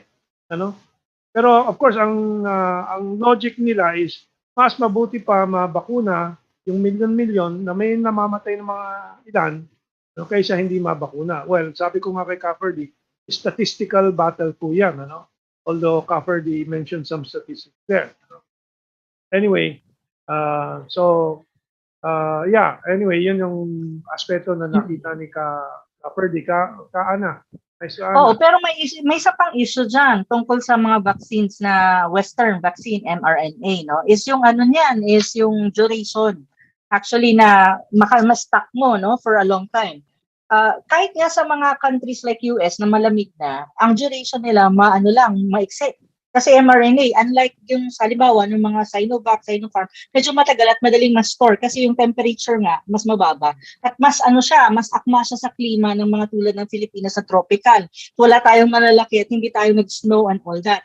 But take note, may bagong news. Ano yung bagong news? 15 million COVID vaccine doses thrown away in the US since March, new data shows. So, ang issue ko naman dyan, okay, nag-hoard sila nung mga early parts of the pandemic dahil selfish. Hindi sila daw muna entitled kasi ang feeling nila sila muna before ang ibang tao sa mundo. So ngayon naman nagtatapon sila ng vaccine. So ang nakakainis lang diyan, nagtatapon sila dahil siguradong parang feeling ko na expire na yung mga vaccine na mRNA, pero ang buong Global South nangangailangan pa ng madaming vaccine para ma-protect, para ma-inject yung at ma-vaccinate ang kanilang population. Pero sila nagtatapon na. Pangalawa, may issue pa ako dyan. Kasi yung mga vaccine na dinonate dito ng Amerika sa atin, parang naiisip ko tuloy ngayon, baka naman medyo mag-expire na yung mga yun kaya dinonate dito na naging collateral pa ang VFA. Diba? Parang minsan nakakaisip ako ng ganun kapag nakakabasa ako ng mga news na ganyan eh. Parang sabi ko, sus Maria Josep, ano ba ito eh? So, gano'n nga po. Isa pa yung issue na yan. Well, may Christine Wilson dito. I don't know what she was referring to. Sabi niya, that's true, Ana. I don't know which topic that reaction was. It's a new name also, Christine Wilson. So, ito lang ihahabol ko tungkol sa Pfizer. At saka itong mRNA pala. I think it is, I believe very firmly na yung buo na virus na inactivated o pinatay na used as vaccine will be more effective against Delta and the other variants. Kasi buo yung vaccine, yung buo yung virus na patay na kanilang ini-inject as vaccine. Samantalang yung mRNA, isang spike lang ang sinasama nila, isang protein spike lang. So, hindi po ma-recognize yung mga nagbabago, nag-mutate kung isa lang spike. No? In fact, there are already some studies showing that. But of course, we're laymen, we cannot attest to it 100%. No? There is information in that line. I was going to ask Ferdie, what do you think of that logic? Well, for me, the best defense is an offense. Vaccines are only for defense, no? So-called to prevent you from catching the disease. But with this kind of virus that we have now, which I believe is man-made by Dr. Ralph S. Beric in the University of North Carolina Chapel Hill Laboratory, palagay ko hindi tatalab dito ang vaccines, no? Kinakailangan dito ay yung pumapatay ng virus. At yan pinag-aralan na ironically sa University of North Carolina Greensboro campus. At matagal na ako nagtataka kung bakit sinusuppress itong scientific study na ito. At ngayon hindi na ako nagtataka dahil ang may control pala ng University of North Carolina yung gumawa ng COVID-19, no? Si Ralph S. Beric, yung nag-conduct ng gain of function experiments to produce the coronavirus that is more virulent and deadly. So, sinusuppress itong pabunan antiviral injection dyan sa archives ng University of North Carolina in Greensboro nitong si Dr. Ralph S. Beric na nakabase naman sa University of North Carolina Chapel Hill campus. So meron talagang deep state na involved dito, no? At walang magawa sina Dr. Ethan Will Taylor, sina Dr. Najwa El Buracadi na nag-conduct ng scientific study sa pabunan antiviral injection kasi malakas, very powerful si Dr. Ralph S. Beric, kadikit ni Anthony Fauci. Well, nasa article ko rin yang si Ralph Beric. And talagang inaamin nila, in fact, nung hindi pa naging controversial itong virus, pinagmamalaki nila that they could manipulate. In fact, may patent na sila dyan. Yun lang, China has brought up the name of Ralph Beric and the experiments, but not yet really accusing. So, lahat na ito, siguro over time, we will still define more clearly kung anong mga responsibilidad ng iba't ibang mga tao dito. In the meantime, we must call for the opening up of Fort Detrick and the other laboratories sa US to investigation. Kasi halata may tinatago sila eh. Oo. Biro mo, bakit nandiyan pa rin si Anthony Fauci samantalang involved nga sa gain of function experiments? Bakit siya pa rin ang so-called SAR? At saka bakit napapatent sa US Patent Office itong mga novel coronaviruses na ito? Kasi kung natural ang virus, bawal sa batas ng Amerika na ipapatent yan dahil natural yan eh. So, it only means na kaya napapatent nila itong napakaraming novel coronaviruses na ito sapagkat man-made, kaya nabigyan ng patent. Well, some of the viruses that they manipulated, man-made na talaga yan. Man-made na. What has scattered or spread across the world, we don't know which one. Kasi kaya kailangan maimbestigahan nga yung Italy, Spain, France, saan pa ba? Japan na may early emergence and evidence of their existence in these countries before December 2019. And of course, sa US, 5 states may emergence na yan earlier than December 2019 and so on. Kaya kailangan maimbestigahan yan. And then we will be closer to confirming if it's natural or if it's really man-made. Kasi kulang pa ng impormasyon from my perspective. Nakakatawa ka, Mentong, yung mga scientists na obserbahan nila, kung totoong galing ito sa bats, di dapat ang unang na-infect ng COVID-19 virus ay yung bats. Pero nakita ng mga scientists na hindi siya nakaka-infect ng bats, nakaka-infect siya ng humans kasi yung kumbaga sa susi at saka sa lock, saktong-sakto yung susi ng virus at saka yung lock ng human beings ay parehong-pareho. So kung nanggaling siya sa bats, edi dapat nakaka-infect siya ng bats. Ang na-infect niya humans hindi bats Kasi hindi tugma doon sa receptor ng bats yung virus So kung hindi tugma sa receptor ng bats yung virus, ay hindi galing sa bats yung virus. Okay. So, yun ang puntos ko. No? Dito sa discussion natin, nagsimula tayo sa Estados Unidos, yung impeachment and so on. Pero wala tayong napag-usapan masyado doon. Kasi it's so disinteresting, di ba? Uninteresting pala. Di ba? Wala kang maidadagdag Gulo-gulo na Entertainment yan to keep the population busy para hindi maintindihan ng hindi maisip ng mga na third world country na sila at patay gutom na sila, wala na silang pera. Ine-entertain nila. Kunwari, naglalaban yung Republican Party at yung Democratic Party para makalimutan yung tunay na problema na nagugutom ang sambayan ng Amerikano. Let's go to Maestra Ana before we go to the last topic. Anything to add to all this? Hindi, wala naman kasi interesting yung mga ganyang issue, impeachment and all, hindi ko na pakialaman yan. Dito sa Pilipinas, nangyayari din yan So, di ba? I mean, walang interesting, walang positive issue. Kasi, wala. They are confusing, I think, the American people. Tama nga si Ferdie, no? Okay. So, our last item is from Reuters, At yung larawan po sa harap po ninyo ay ito po ang practice na magiging practice ng Taliban sa relationship sa education and men and women. Students across Afghanistan have started returning to university for the first time since the Taliban stormed to power.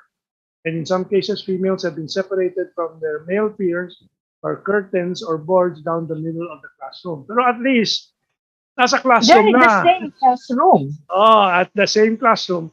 Ang puntos ko dito, ang obserbasyon ko, natututo din naman ang Taliban. Kaya you let societies alone to develop themselves, di ba?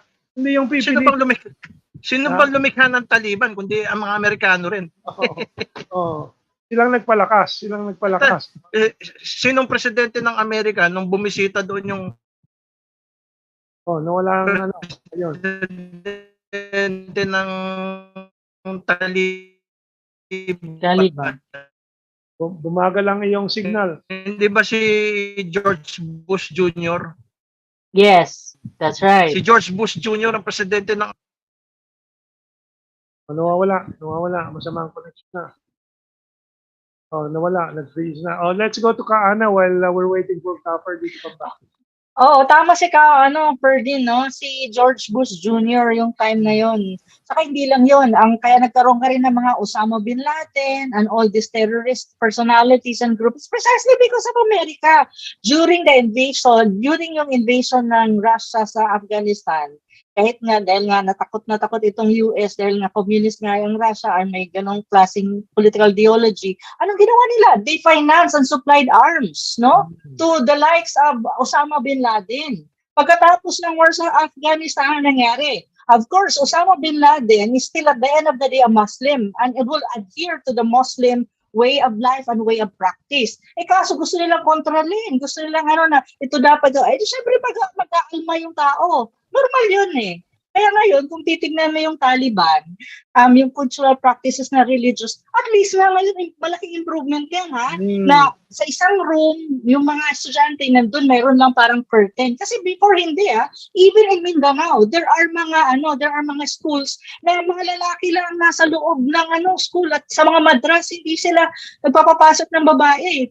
Exclusive for boys, exclusive for girls. Ito at least progressive na yan. At saka ang sinasabi ko lang, give chance to society na mag-evolve, no? At matuto on their own. Huwag kang mag-impose something from outside. It has to be organic para hindi nagkakaletse-letse at nagkakagulo-gulo tulad ng Pilipinas. Tignan mo, we don't even have an identity. Bakit? Kasi ang imposition is masyadong Americanized ang Pilipinas. We don't even know our own culture and our own identity as Filipinos. Wala. Tingnan mo mga bata. Pagdadamit, kung ano-ano. Ganun talaga Kasi we actually we are part to be blamed about these things. Kasi we let it happen. So ako, ang anong punto ko dyan, pagdating sa ganyan, hayaan mong i-develop nila yung kultura. Kasi ang kultura naman nag-evolve. Ang culture is not static, it's dynamic. It changes a long time and it changes kapag may mga, syempre, nai-influence na acculturate rin mo. Pero kung i-impose mo yan, sumasabog yan na parang bulkan at nagkakagulo. Ganun lang ang masasabi ko dyan. Okay, si Florence Eknerol may reaction kay Ferdie kasi sa Singapore siya eh. Pfizer at Moderna. Sabi niya, isa pa ito si Ferdie. Pfizer po na iturok sa akin. Di pwede pumili. Ngayon, pinag-uusapan ang booster.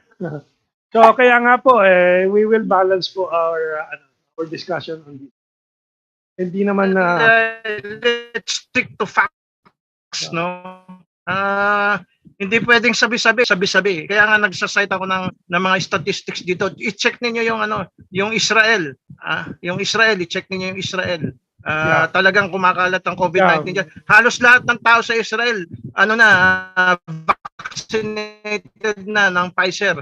Pero bakit kumakalat pa rin ang COVID-19 dyan at bakit dumadami pa rin ang namamatay due to COVID-19? At karamihan dyan, may booster shots pa.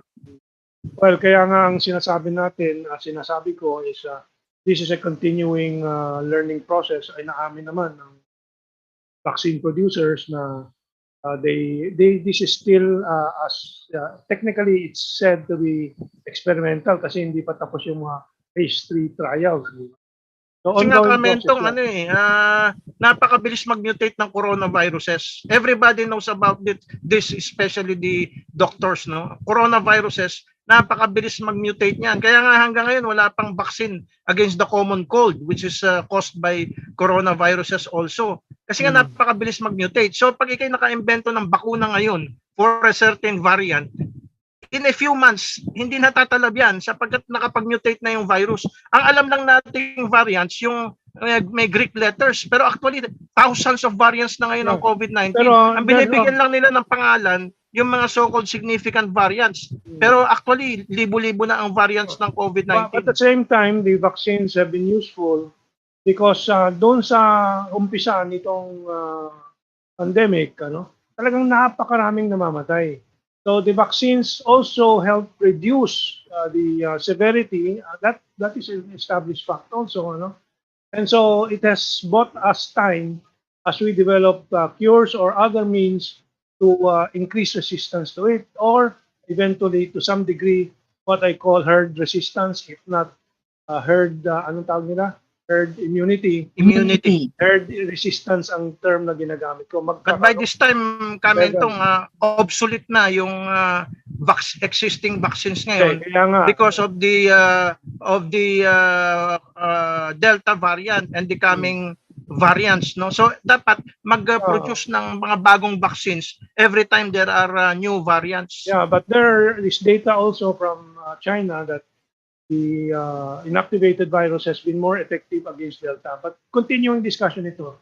Ang ano ko naman dyan, ang input ko naman, talagang nag-mutate nga talaga. Marami na talagang variant, no? Ang ano lang doon, hindi makakope up ang scientific community sa pagpuproduce ng vaccine sa lahat ng variant kasi nga, ang hirap din. Matagal ang vaccine production, matagal yan. Inaaral yan ng mabuti, 10 years nga before. Pero still, they're trying. But the most important point na I think yan ang pinagpapatuloy nating kampanya sa ating strategy field bricks, no? At dito sa ating sa GTM ay ang matuntun at matukoy saan nga ba nagsimula itong coronavirus or COVID-19 na to.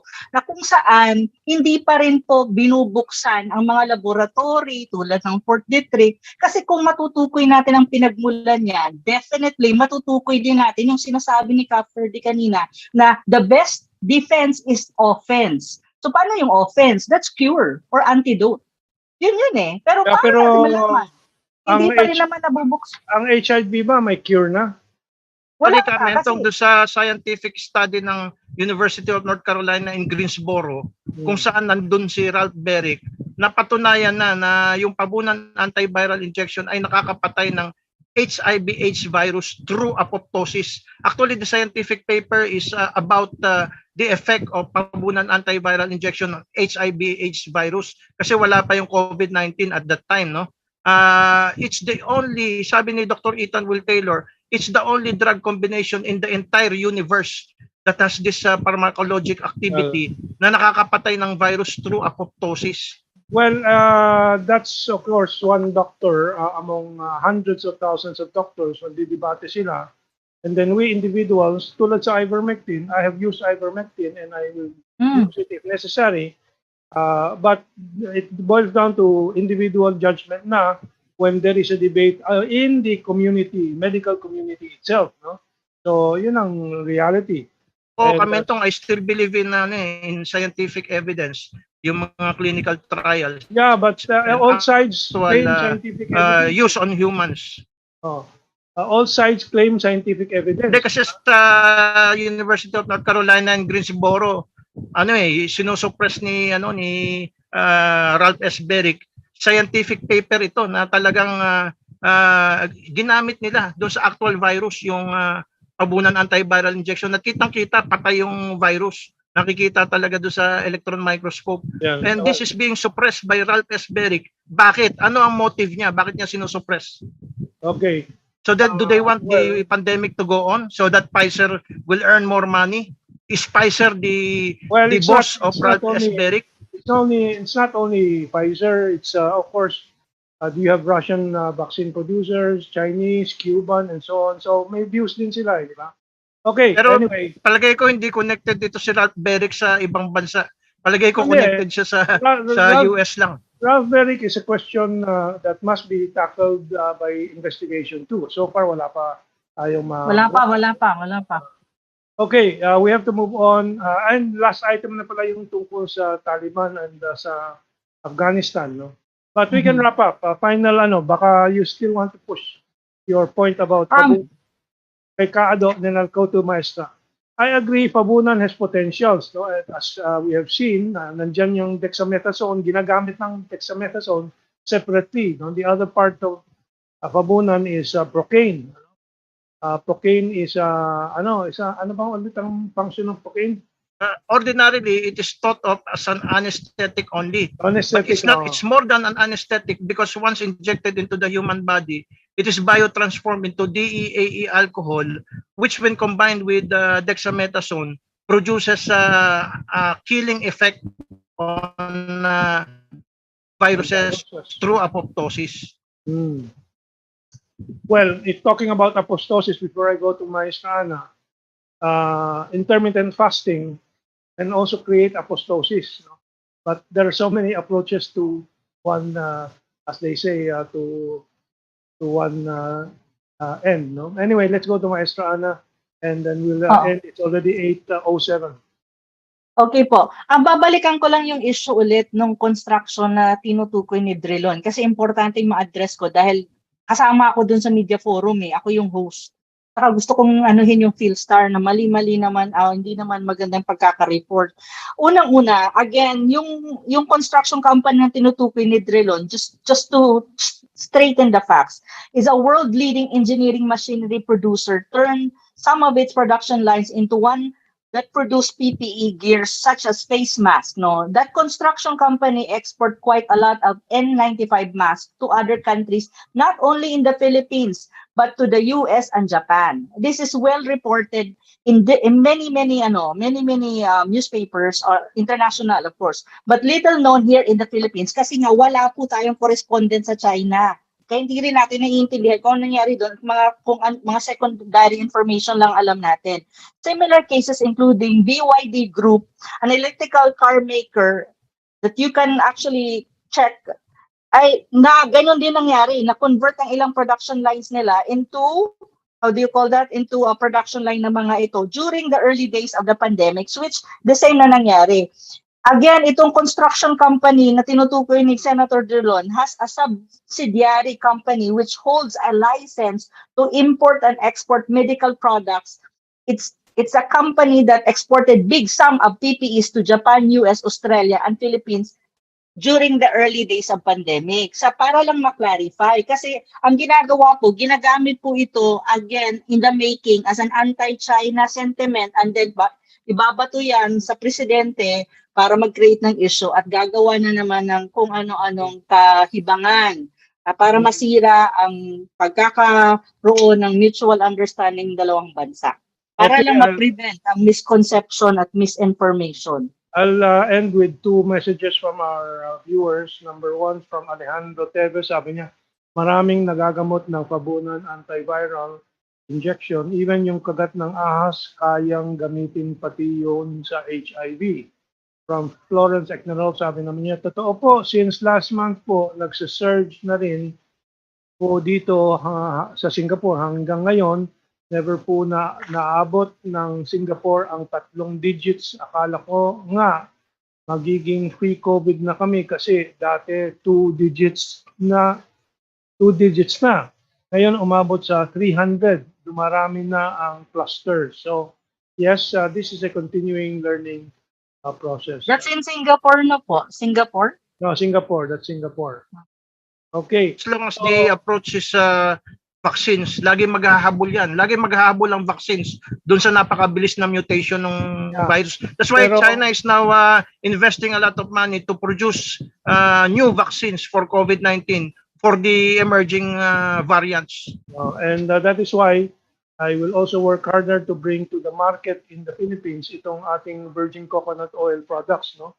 Nasal and mouth spray. Kasi dati nasal spray lang ako, dinagdagan ko ng mouth spray para pati lalamunan.